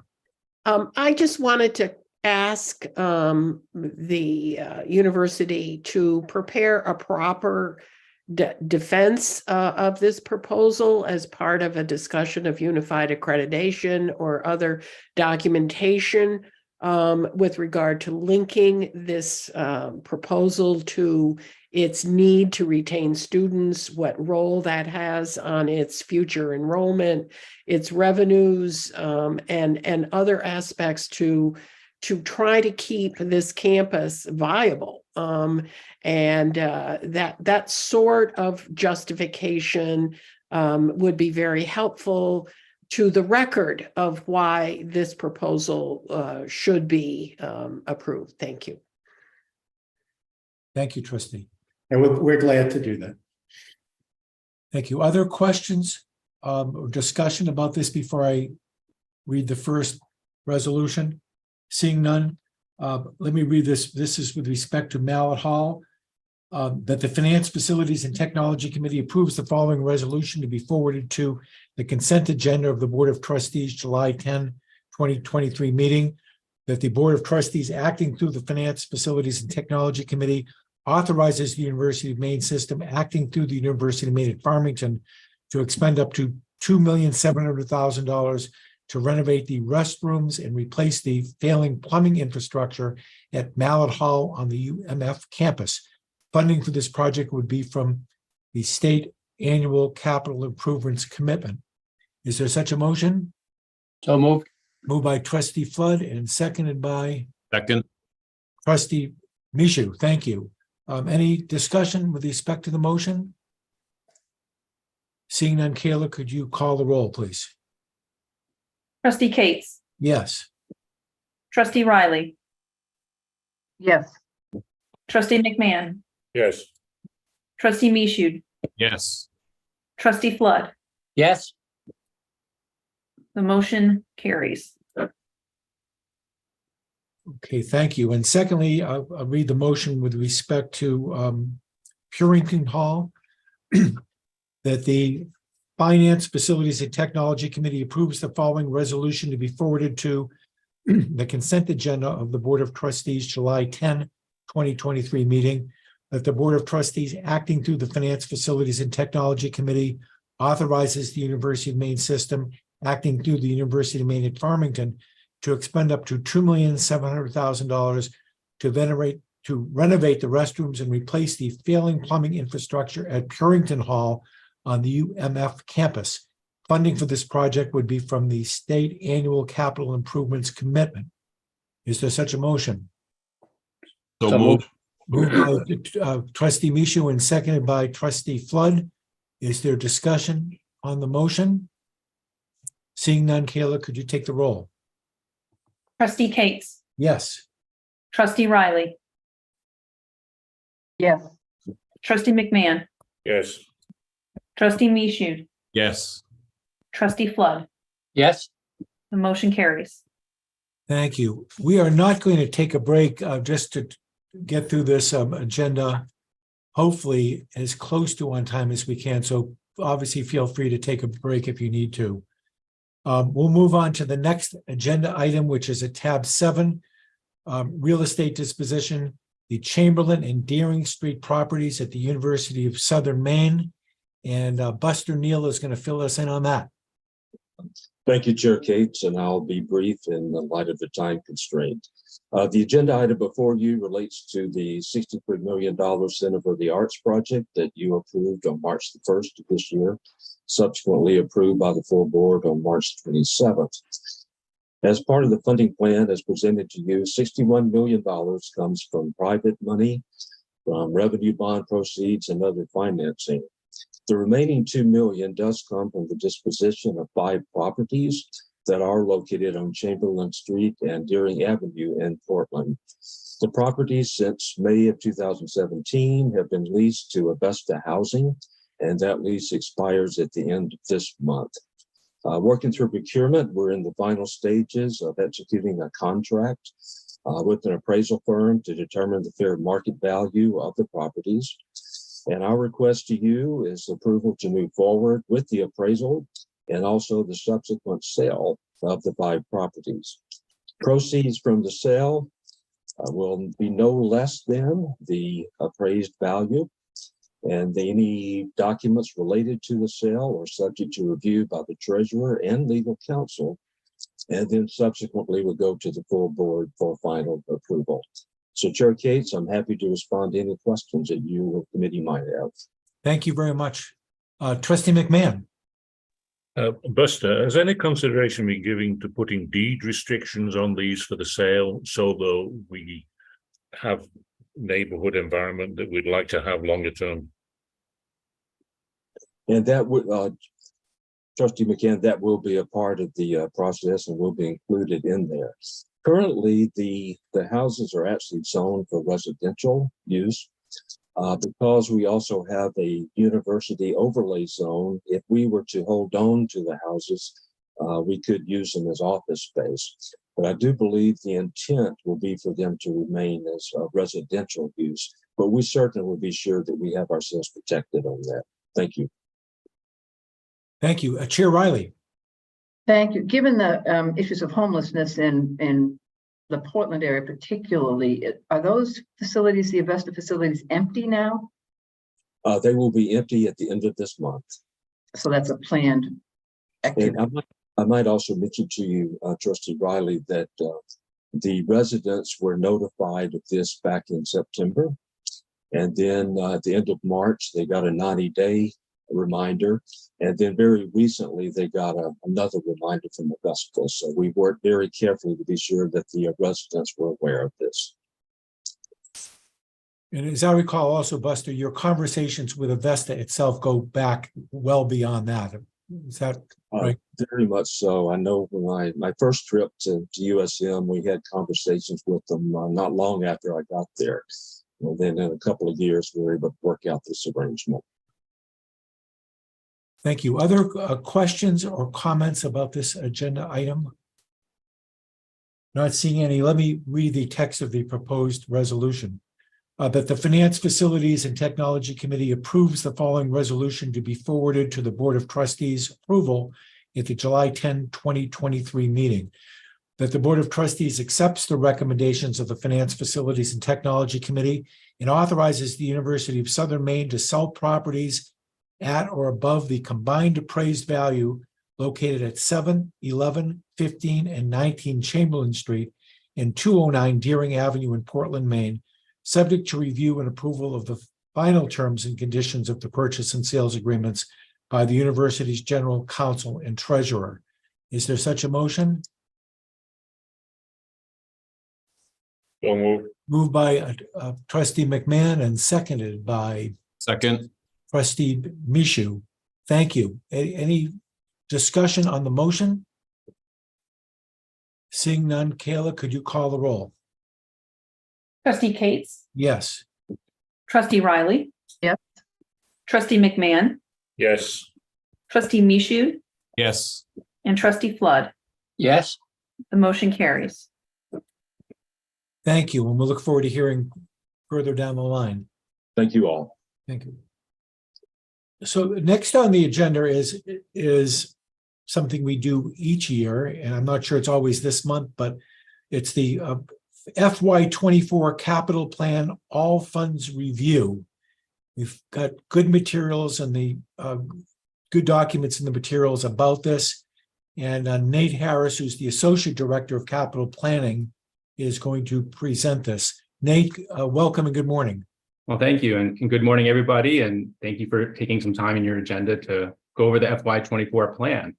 I will try to stick on time and on schedule to help the meeting move along, but please feel free to jump on with any questions as I go through the material. I will share the presentation here for you to see as we go through that. So before I really begin on the plan itself, I just want to highlight that this is the result of a lot of hard work at the various universities in facilities management, offices, the CBOs, and finance offices, both working for the universities in the system. So I really appreciate everybody's hard work in bringing this plan together. And I think you'll see as we go through it, that work has really paid off. So I'm going to start out initially just kind of going over a few new things this year in the capital plan. Then I'll focus on the capital plan at a system level. As Chair Cates identified, there is additional materials that have been provided that give you a little bit more detail down to the campus level. And then I'll highlight a few new initiatives as we look to move forward and continue to improve our process and the plan itself. So this year, a few new things we did is we provided an advisory note out to the universities to kind of allow them to see the context and the environment in which this capital plan was going to be built and executed. And so you can see there a list of some of the things we talked about. We especially highlighted from Gordian our continuing aging facilities, a decline in NAVs across the system, and as well as identify kind of the amount of maintenance backlog that currently exists and future investments they think we need to make over the next 10 years. We then looked at enrollment and modality trends across the system and highlighted the fact that over the past 5 years, we've seen approximately 9% decrease in student FTEs across the system.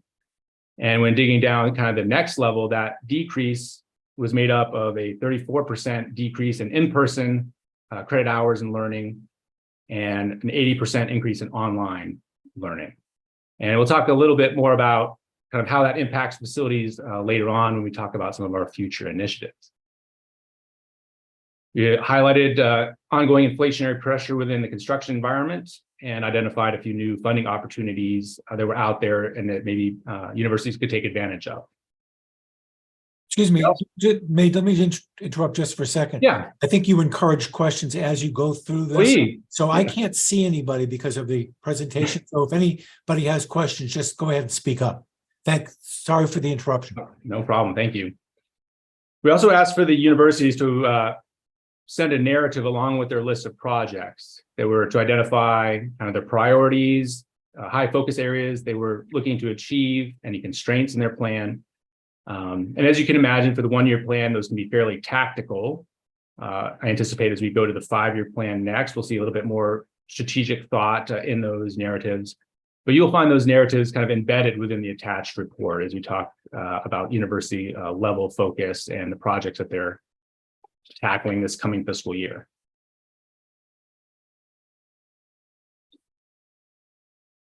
So here's the capital plan as we look for fiscal year 24. It's $159.3 million, supporting 159 projects with a total project value of $705 million.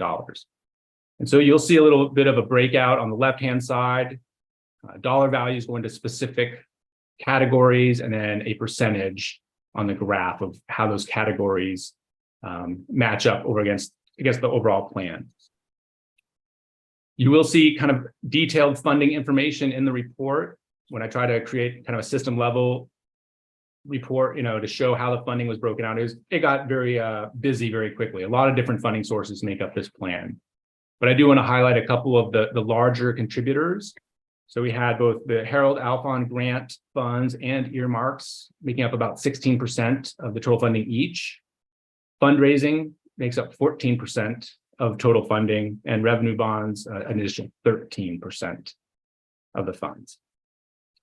I will note on the next slide, we're going to look at kind of year-to-year trends, but you will see some big changes in the percentage and the amount of money going to new space and to renovations as well. And we'll talk about those next.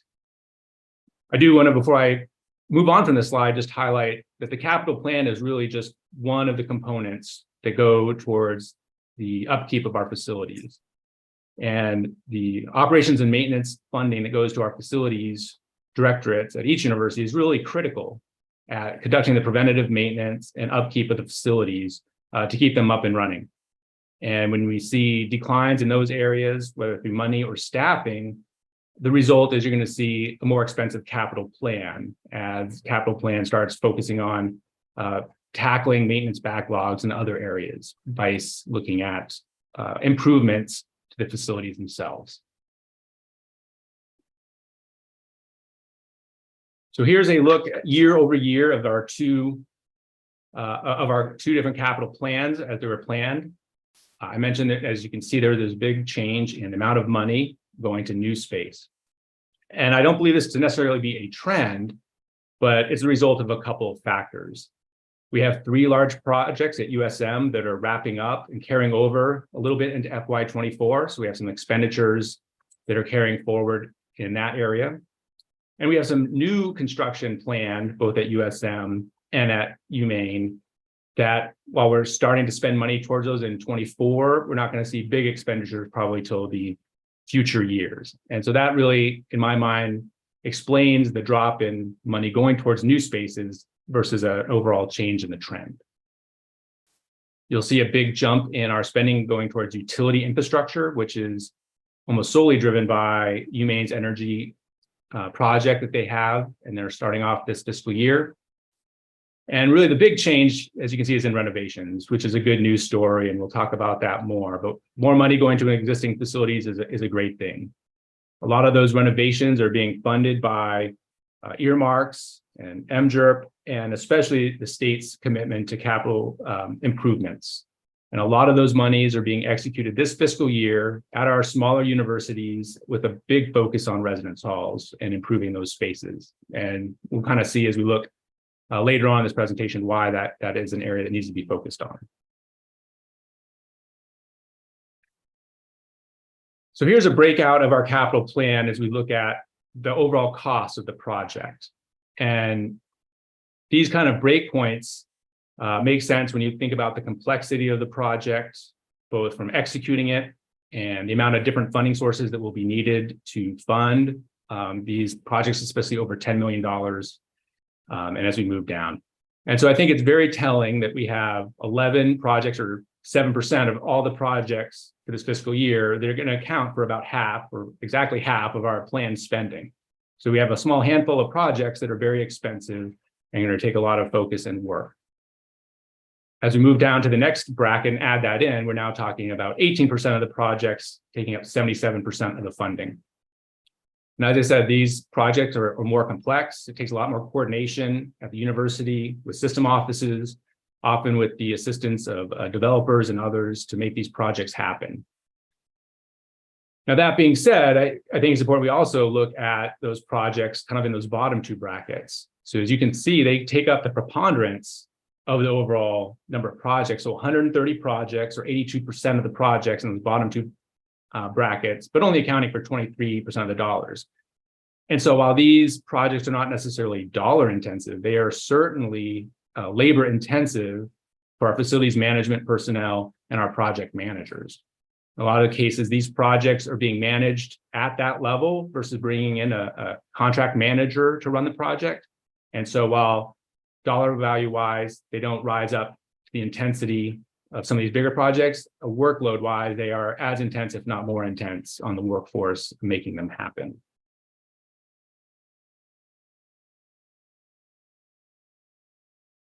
So here's a snapshot of our capital plan broken out by how it kind of matches up to each university. Big changes here. You see a fairly big jump compared to last year for UMaine Farmington. And we talked about a couple of those projects that are responsible kind of for that jump in combination with their ESCO project. But really the big changes for USM and UMaine. So last year, USM spending accounted for 46% of the planned expenditures, and UMaine 43%. That change, again, we talked about some of those large projects at USM wrapping up, so that's really a big driver on their end. At the same time, UMaine is really moving forward with the projects that are being funded by the Harold Alfond grant. And as we've talked in other venues, the earmarks and other dollars that are coming into UMaine right now that are funding a lot of these projects are growing as we move forward. I will also just highlight here, we see the Maine Law School. This is the first year they've had a standalone capital plan, and we tend to kind of see that continue to grow and mature as we move forward.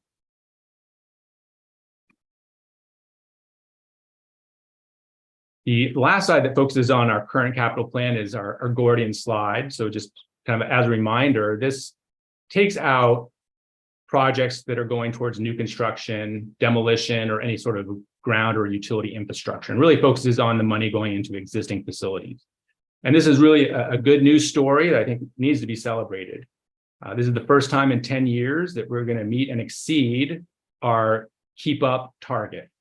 Now, I know last year I told you 23 we were going to meet that target, but unfortunately inflation had other ideas. And so you can see that kind of steep incline that was added in this year as we went from a planned 6% acceleration to a realized 15.1% acceleration for this last year. So this future year, fiscal year 24, we are again planning for a 6%. It seems a little bit more realistic in light of some of the numbers, but our targets could obviously adjust based on what inflation does. But again, you can see this, we're hitting right in the middle, we're hitting right between our two lines, our annual investment target and our life cycle need. And what this translates to is we're going to be keeping our NAVs steady moving forward. We should not see significant growth in backlog maintenance and other areas. So again, this is critical for preserving the health of the facilities that we have. Before I move on to some of our future initiatives, are there any questions on? Nate, this is David McMahon. If I look at the prior slide, I see, for example, expenditures at Machias of 5.2 million. Go forward to your slide and you're showing on the Gordian one at 3.4 million. Can you tell us what the difference is between the two? I'm reading them both as capital plan summary by university. Am I missing something? So the big difference between the two is that first slide, that kind of this graph right here, it shows all of the money going towards capital improvements and investments. But when we move to this next area, we take out any investment, in this case, Machias is making in grounds infrastructure, is not counted towards existing facilities. Utility infrastructure upgrades that they're considering are not counted. And so in Machias's case, they do have several grounds infrastructure projects that are now not counted as this because that doesn't support an existing facility, it's not taking place in the building. And so that's really the difference between these two slides. And you'll find that if you compared any of the universities, you would see a big change in the dollars based on the type of project we're talking about. Okay, that answers my question. Thank you. Absolutely. Okay, so moving forward, there's a couple initiatives that I would like to certainly highlight to everybody. And again, I think it'll tie into some of the conversations that have already happened today. And I think they're really critical as we look at making our capital plan move better as we move forward. So the first thing is we've been working with Gordian to adjust the way we look at our facilities. So in the past, as we looked at net asset value, we've had it at the building level, at the university level, and the system level, but there was really a level that was missing. And so what we've done is looked at all the buildings across the system and looked at the function of those buildings and then grouped them against like buildings. And so as you can see here, you can see academic buildings making up 39% of our total gross square footage, residence halls, 26%. So those two categories make up the preponderance of our gross square footage. And as you can see in both cases, significant need when we look at NAV. And so this is really designed as a way for us to highlight any outliers. So as we dig deeper in the data, are there certain campuses where the academic buildings are much worse than others? Or there are a few outlying buildings that then the universities can look at and determine, are these buildings still important to our program and we need to invest in them? Or are they not? And we need to look at some other options and solutions for those buildings. So this is really a tool that we're hoping as we continue to refine it and move forward that will help with prioritization of the projects and help in decision-making at the universities as they decide where to spend limited resources. Nate, on that chart, just if you could just say, look at the academic as an example, could you just explain those various colors and percentages as it relates to that, because it's the same for the others? Absolutely. And so you see in the green, in this case, in the academic 8%, that's our kind of what they call capital upkeep. So these are all of our facilities with a NAV of above 85. So buildings are fairly well off, and we're just spending our normal kind of preventative maintenance in those buildings, or that which should be the goal. The yellow is those between 70 and 85% NAV. And so these buildings are now getting to the place where we need to look at continued maintenance and repair of the buildings, a little bit higher demand on those. Our kind of bright red, our systemic renovation, 50 to 70% NAV, those are the buildings that really need a lot of work, some of these gut renovations that we're talking about to bring these back up to the closer to that 100% standard, if you will, for our NAVs. And then finally, transitional under 50.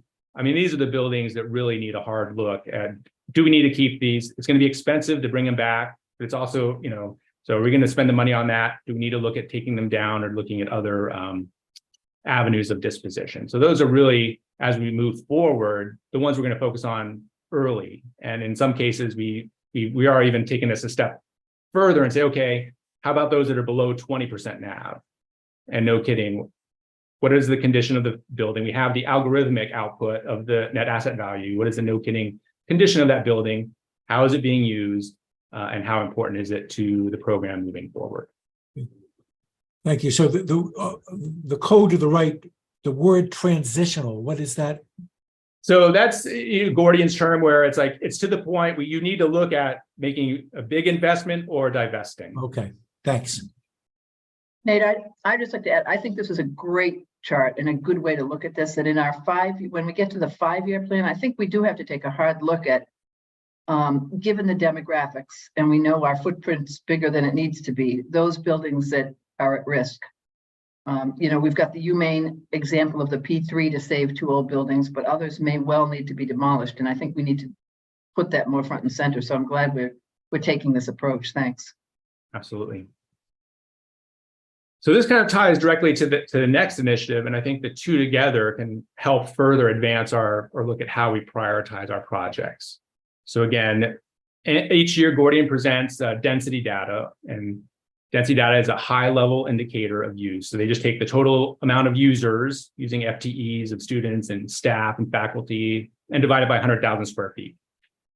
You'll see the dark blue bars. That is how Gordian has reported it over the last several years. And that's been reported on total FTEs based on total credit hours, including early college, without consideration of whether those credit hours were earned online or in person.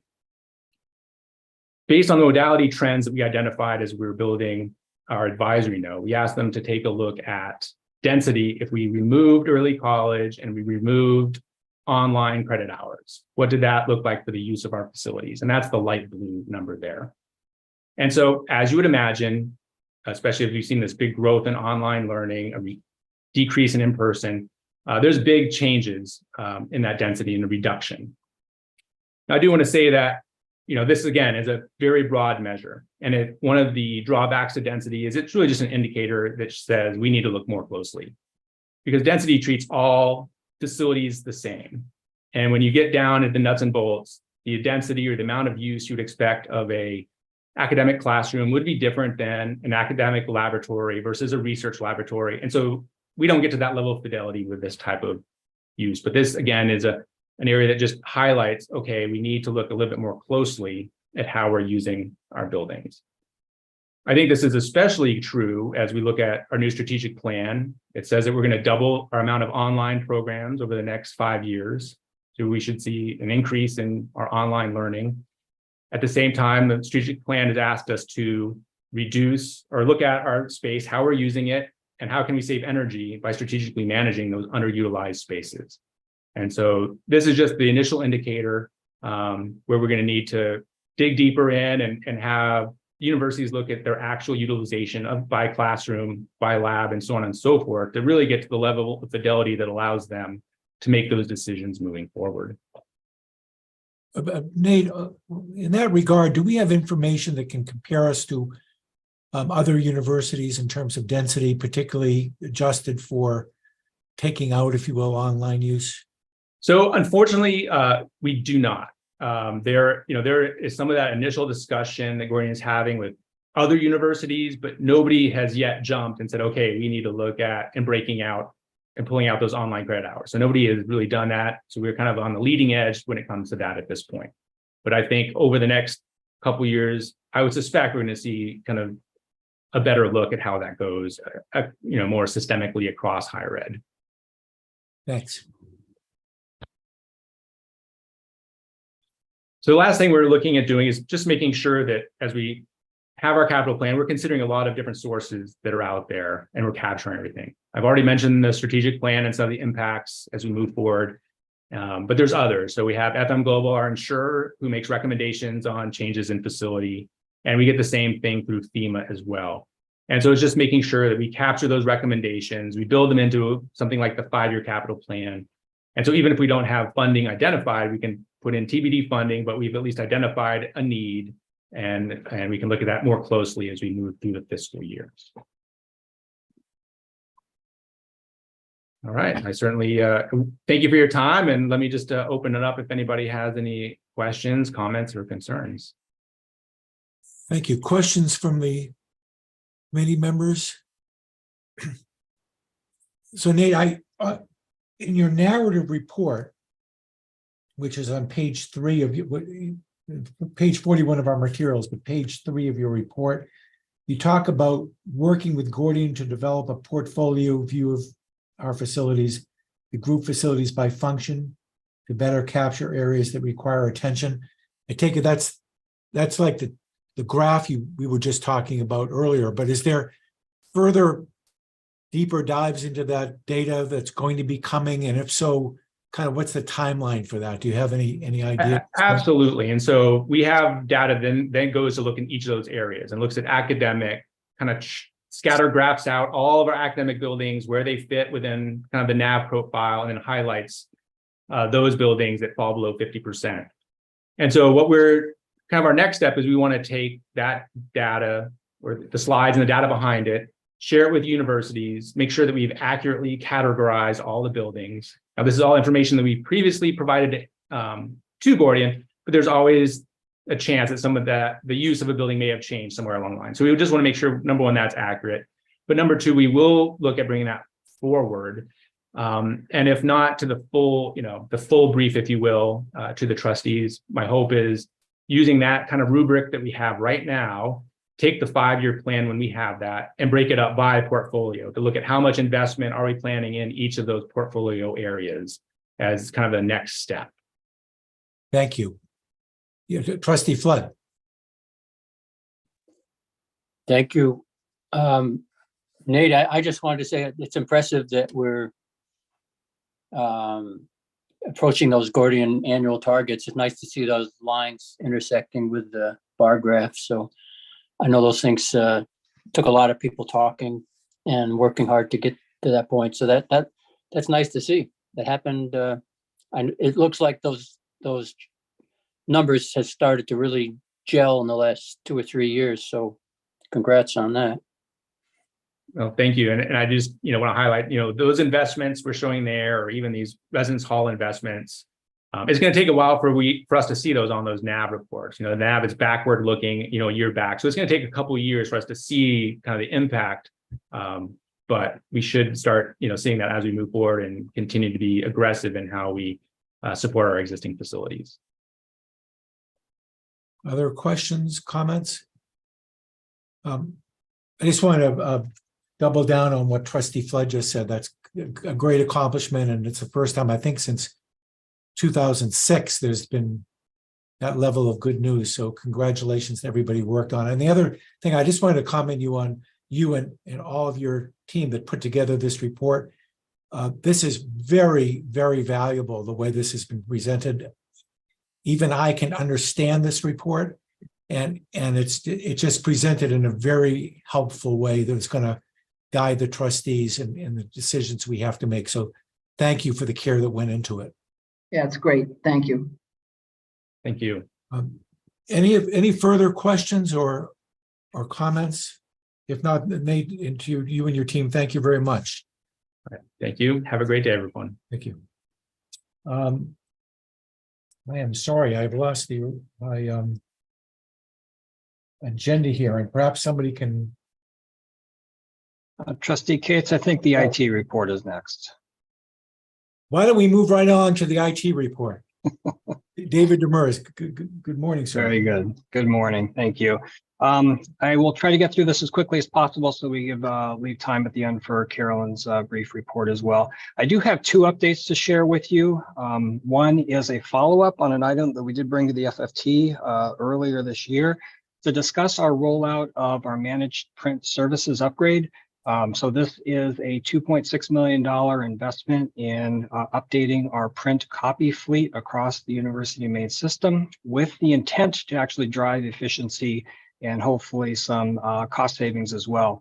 Just as a refresher, we did have a prior device and support contract with Canon that was executed just about 8 years ago.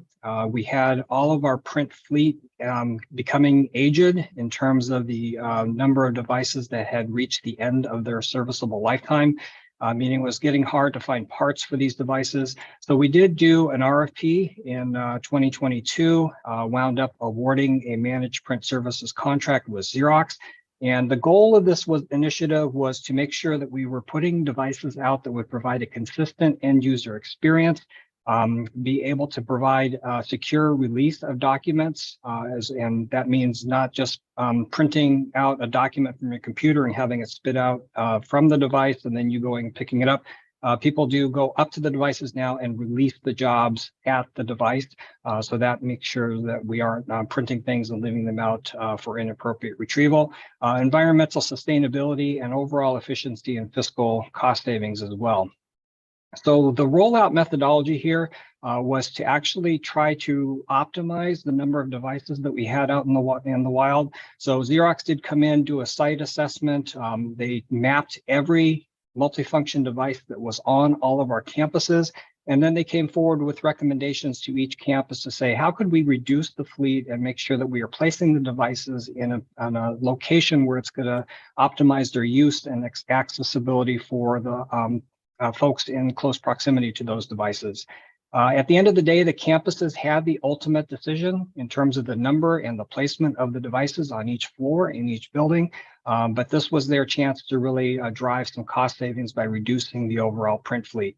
Another thing that we are aiming for here is to have a single financial business model to support this initiative. So rather than having each device, the cost for each device and the prints and the supplies and the charges for those devices being managed somewhat separately, we're trying to roll those costs up into a campus sort of holding account so that we can actually be much more efficient in terms of our ability to track overall expenses from the campus perspective instead of an individual department perspective. Another thing that we were aiming for here is making sure that all the devices we were putting out in the wild had the same capabilities, so it provides that consistent end user experience. This is what timeline that we had for rolling these devices out. You will see we are in the final device deployment stage. In fact, I think we are wrapping up installation at the University of Maine. That was the last campus for which we, obviously it's the largest. So we're rolling those out and hope to have that completed within the next week or so. So this is data that was timely or up to date by the time I submitted this report for inclusion in the board booklet.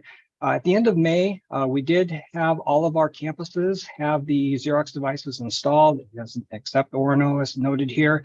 At that point in time, we had deployed 369 total devices. 90% of those were color capable. And at that time, we had seen nearly 700,000 print jobs with 2,119 active users using the devices out in the wild. We are also building in some automation so that individuals can charge their prints to the departments that they are working for, or that their salary is charged to in the HR system. And we're working on ways to provide a little bit more flexibility in terms of where charges for print jobs are actually set to as well. A couple of things that are still noted as risks because of the way we did our internal loan structure to support the initial acquisition of the devices. We do need to make sure that all of the devices are deployed and invoiced by the end of the month. And I think we're on track for that. So that's not too much for risk. But the fact that we rolled these out at the end of the spring semester, just when faculty and students were departing, will mean that we do have to keep our foot on the pedal for our communication and awareness campaign, so that when folks come back to campuses in the fall, they're aware of how to use these new devices. A couple things that we'll note, based on previous comparison to what we had with Canon, we had over 1,200 devices that we were able to locate that were network connected. At the end of the day, the plan that we are moving forward with reduces that by nearly 50%. So we're down to 625 total devices. And obviously that's a huge driver of cost savings across the board. We also increased the number of color-enabled devices out in the wild from 22% to 92% with this new fleet, meaning that individuals no longer had to hunt for a color-enabled device if they needed to print in color. Most of the printers that we have out there are capable of printing in color. And this is a total snapshot of the prints, just to show that you're seeing a large increase in the utilization of these devices as we are rolling them out. So one thing that I'll note here is that these devices allow any individual to print to a print queue and then walk up to any device anywhere on any of our campuses to retrieve their jobs.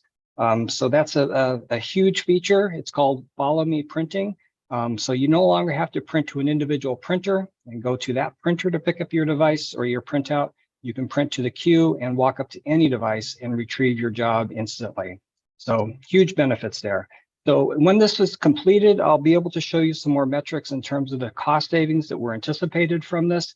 But truly, this is going to be a huge benefit to everyone because we have these devices that are faster, they are more capable, and they are more accessible based on the fact that you can use that Follow Me Printing methodology.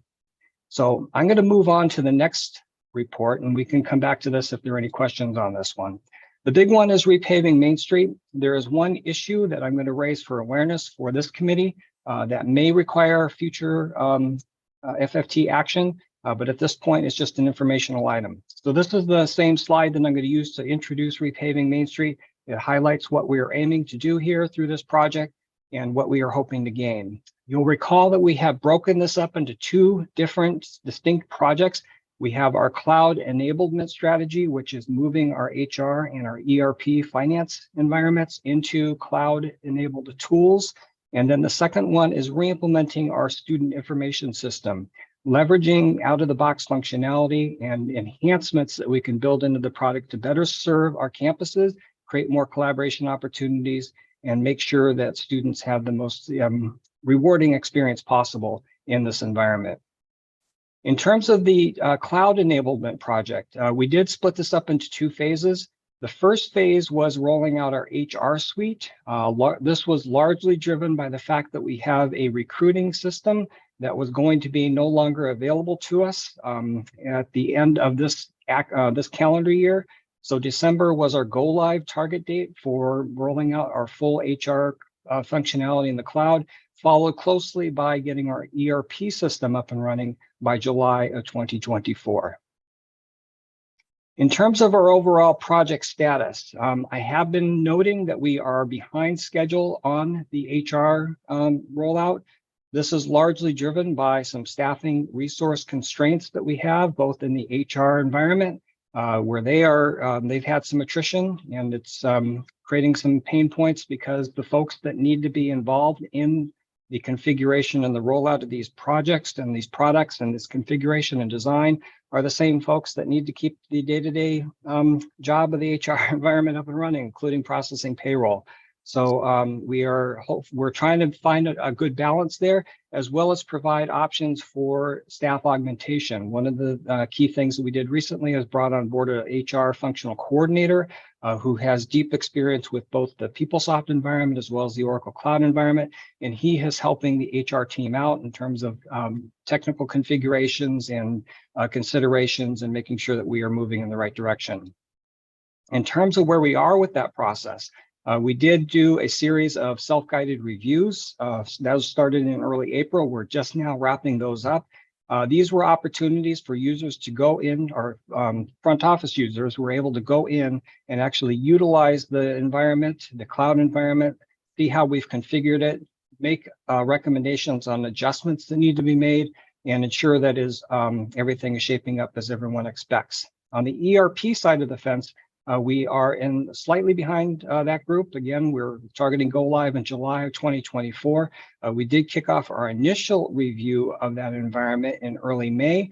We are still in the sort of self-guided review stage of that. We're focusing on general ledger, accounts receivable, and cash management. But so far, I think everyone is appreciating being able to get into the system and see how it's going to look for us so that we can make informed decisions as we go forward.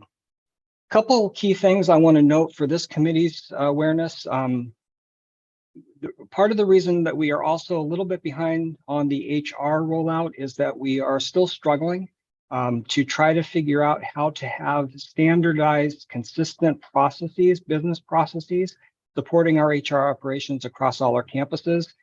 There are some examples that I'm highlighting here that we're still working out. We've been reliant on a coalition of the willing to try to standardize as much as possible from campus to campus. But there are still some business processes that campuses feel that, but hopeful that we'll be able to find some happy medium where we'll be able to resolve some of these outstanding configuration design decisions so that we can move forward with the ongoing rollout of this particular platform. And I'm just going to highlight a couple of other recent things that we are still working on, including making sure that we are using a standardized set of department and program codes, and then also taking the work that has been done to merge the employee records from the University of Maine and Machias with the University of Maine as a template for how to work in a standardized uniform environment in the cloud. So that actually has been beneficial for us in mapping out some of the things that we are building in the cloud and making sure that we are building things that are going to work for all of our campuses going forward. So the last thing I want to point out as awareness for this committee is that we did reach a critical juncture where we are going to have to adjust the HR go live date.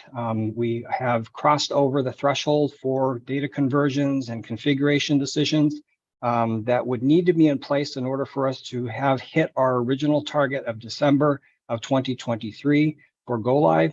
So that means that I'm bringing to this committee an awareness point that we are going to be adjusting the HR go live. Now, there are some benefits to this, coincidentally, or maybe ironically.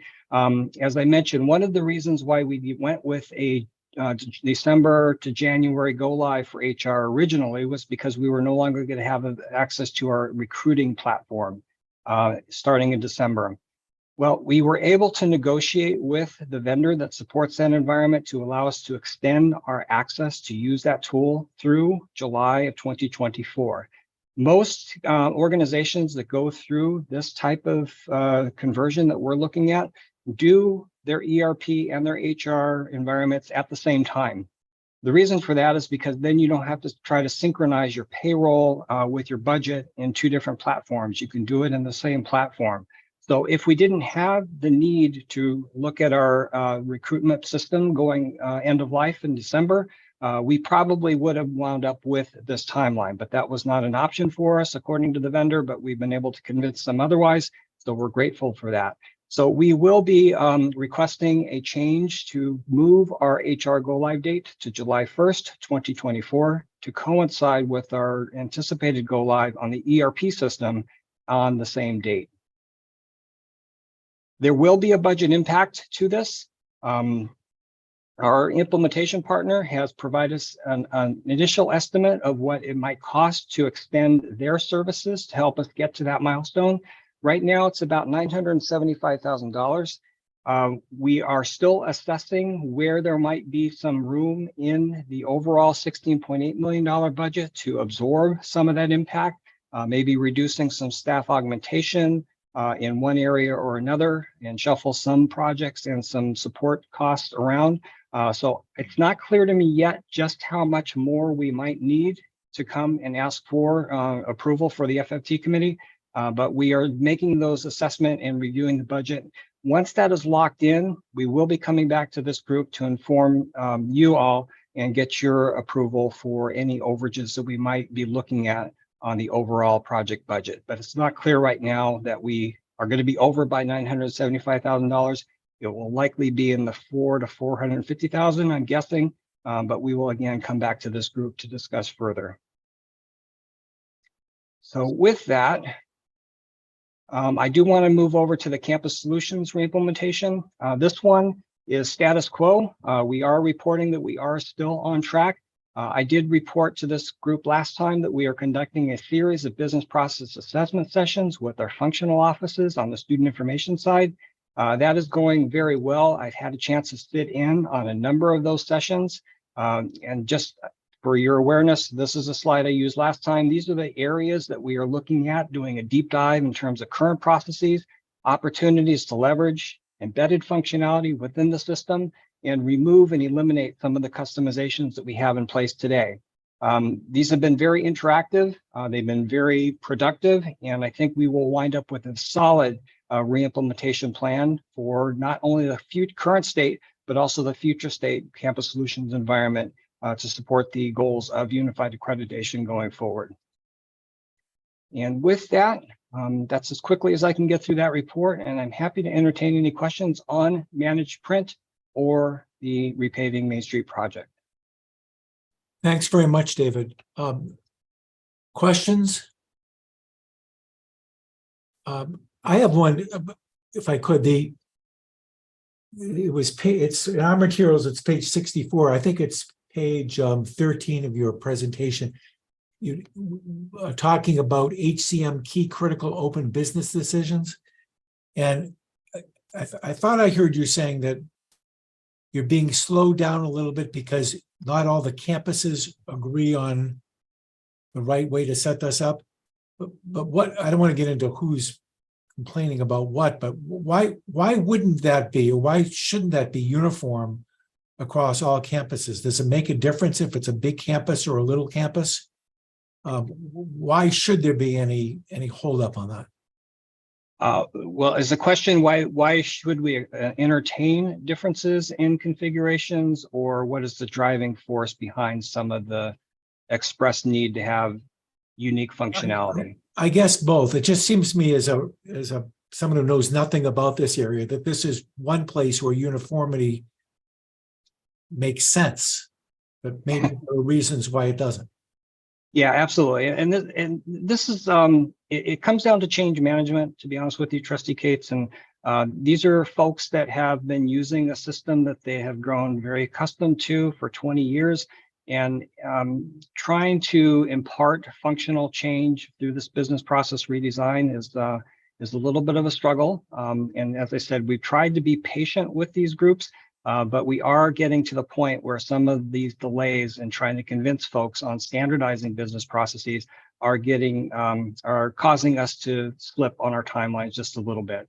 I have been working with Vice Chancellor Dorsey on trying to resolve some of these matters and create a more formalized escalation process through our decision-making matrix, so that when we can't achieve consensus from our functional offices, they have a path to move that I guess, challenge to a next tier to actually get it resolved. And we're hopeful that we'll be able to expedite some of these things through that process very shortly here. So am I hearing you say that the goal is that the end result will be that this will be uniform throughout? Well, not just the goal, that is absolutely paramount that for overall consistency, efficiency, and just being able to maintain this environment. But in a lot of cases, and I've said this all along, the cloud environments do not provide the level of functionality that you have with an on-premise solution. You don't design, or you can't modify that environment. You are given it, you have to configure it in a particular way, and it sort of forces you to have more consistency than disparity in your approaches. So again, this is different for everyone. We're trying to get folks comfortable with that notion, and I think we're making progress, though it's been slow. Okay, so thank you, and keep at it, hopefully. Thanks.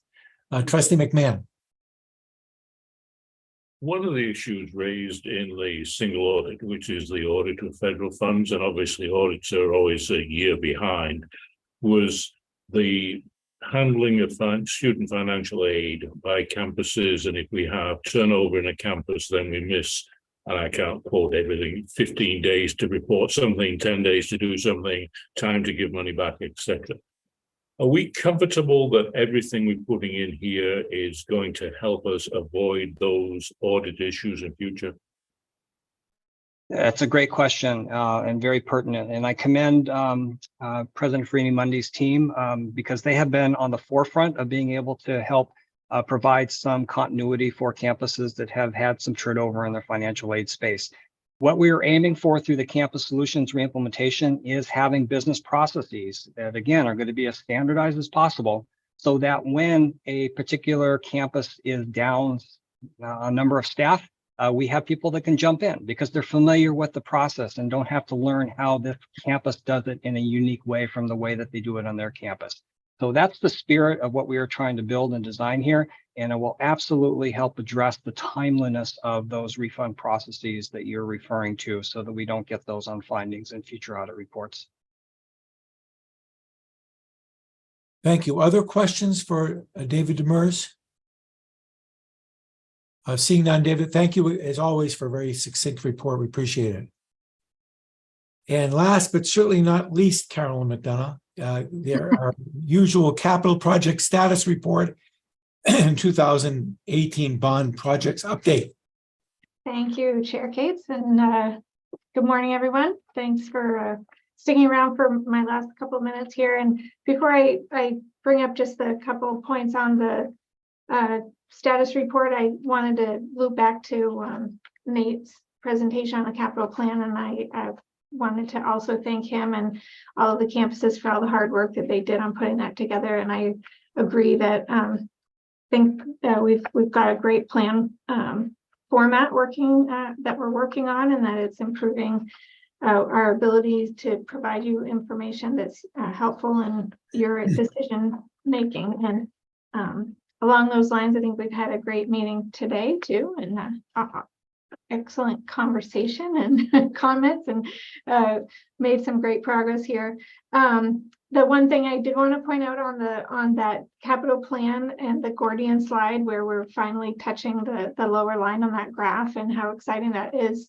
That is no small accomplishment, and just wanted not to shed any negative light, but I just want to say that's the sort of thing that needs to continue. It has to happen. That's not a one-time thing. As you all know, that graph, shows every year that we need to meet that minimum, and that lower line on the graph is the minimum, and that's where they're calling that the keep up, which keeps us at where we are.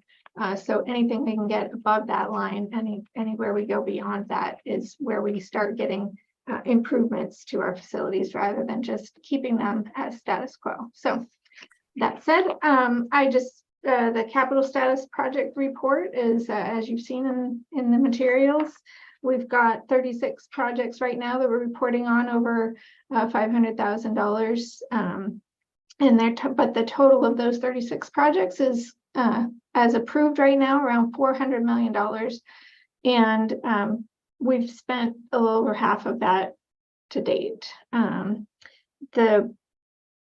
We're still seeing material delays and labor shortage issues in the industry, but we are, as you've seen, continuing to work on these projects and getting them done.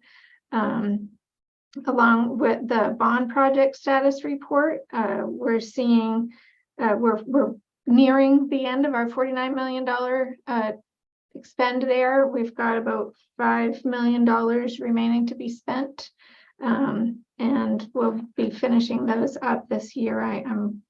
Is the goal. And at the point there, we've also managed to leverage nearly $20 million in additional funding along with that state funding. So that's a great story to tell. A few additional comments on the other large projects. As the report says, UMaine's Harold Alfond Foundation grant-funded athletics projects are moving forward in earnest. The field hockey project is the next one to be completed. That's they were putting porous pavement down this week that will go underneath the field turf. Interesting construction there, but that project's moving along, as well as the design of the Sean Walsh and Alfond Arena renovation and design work is underway. Those are the largest ones right now. The Portland development projects are also, as Nate was mentioning, nearing completion this year. We've got the parking garage project has received its temporary certificate of occupancy. So people are parking and driving through there at this point. The Student Success Center is on track to receive its certificate of occupancy by the end of this month. And the Student Residence Hall, we are anticipating people moving in by the beginning of August. That will be a month-long move-in process there, but we're pandemic and last three to 5 years, but we're looking good there. And the last USM major project, the Center for the Arts, as we've said, we're expecting a groundbreaking this later this summer. We're moving forward right now, getting pricing for a guaranteed maximum price on the total build out there, and we'll have more to talk about soon. That's all I have. Thanks, Carolyn. Questions for Carolyn? I am not seeing any, so thank you very much. And I think we've completed our agenda. So thanks to everybody for your attention over the last 3 hours. We've done some really important work today and making some pretty key recommendations to the board, I think, at the July meeting. So it's been a great meeting, and we've also received some extremely helpful updates. So thanks to everybody who presented today. Thank you to the board members for your active participation. And unless there's anything further to come before the group, and I'm not seeing anything, we will declare the meeting adjourned. On time, all that and on time. Thank you. 2 minutes, close. Have a great day, everybody.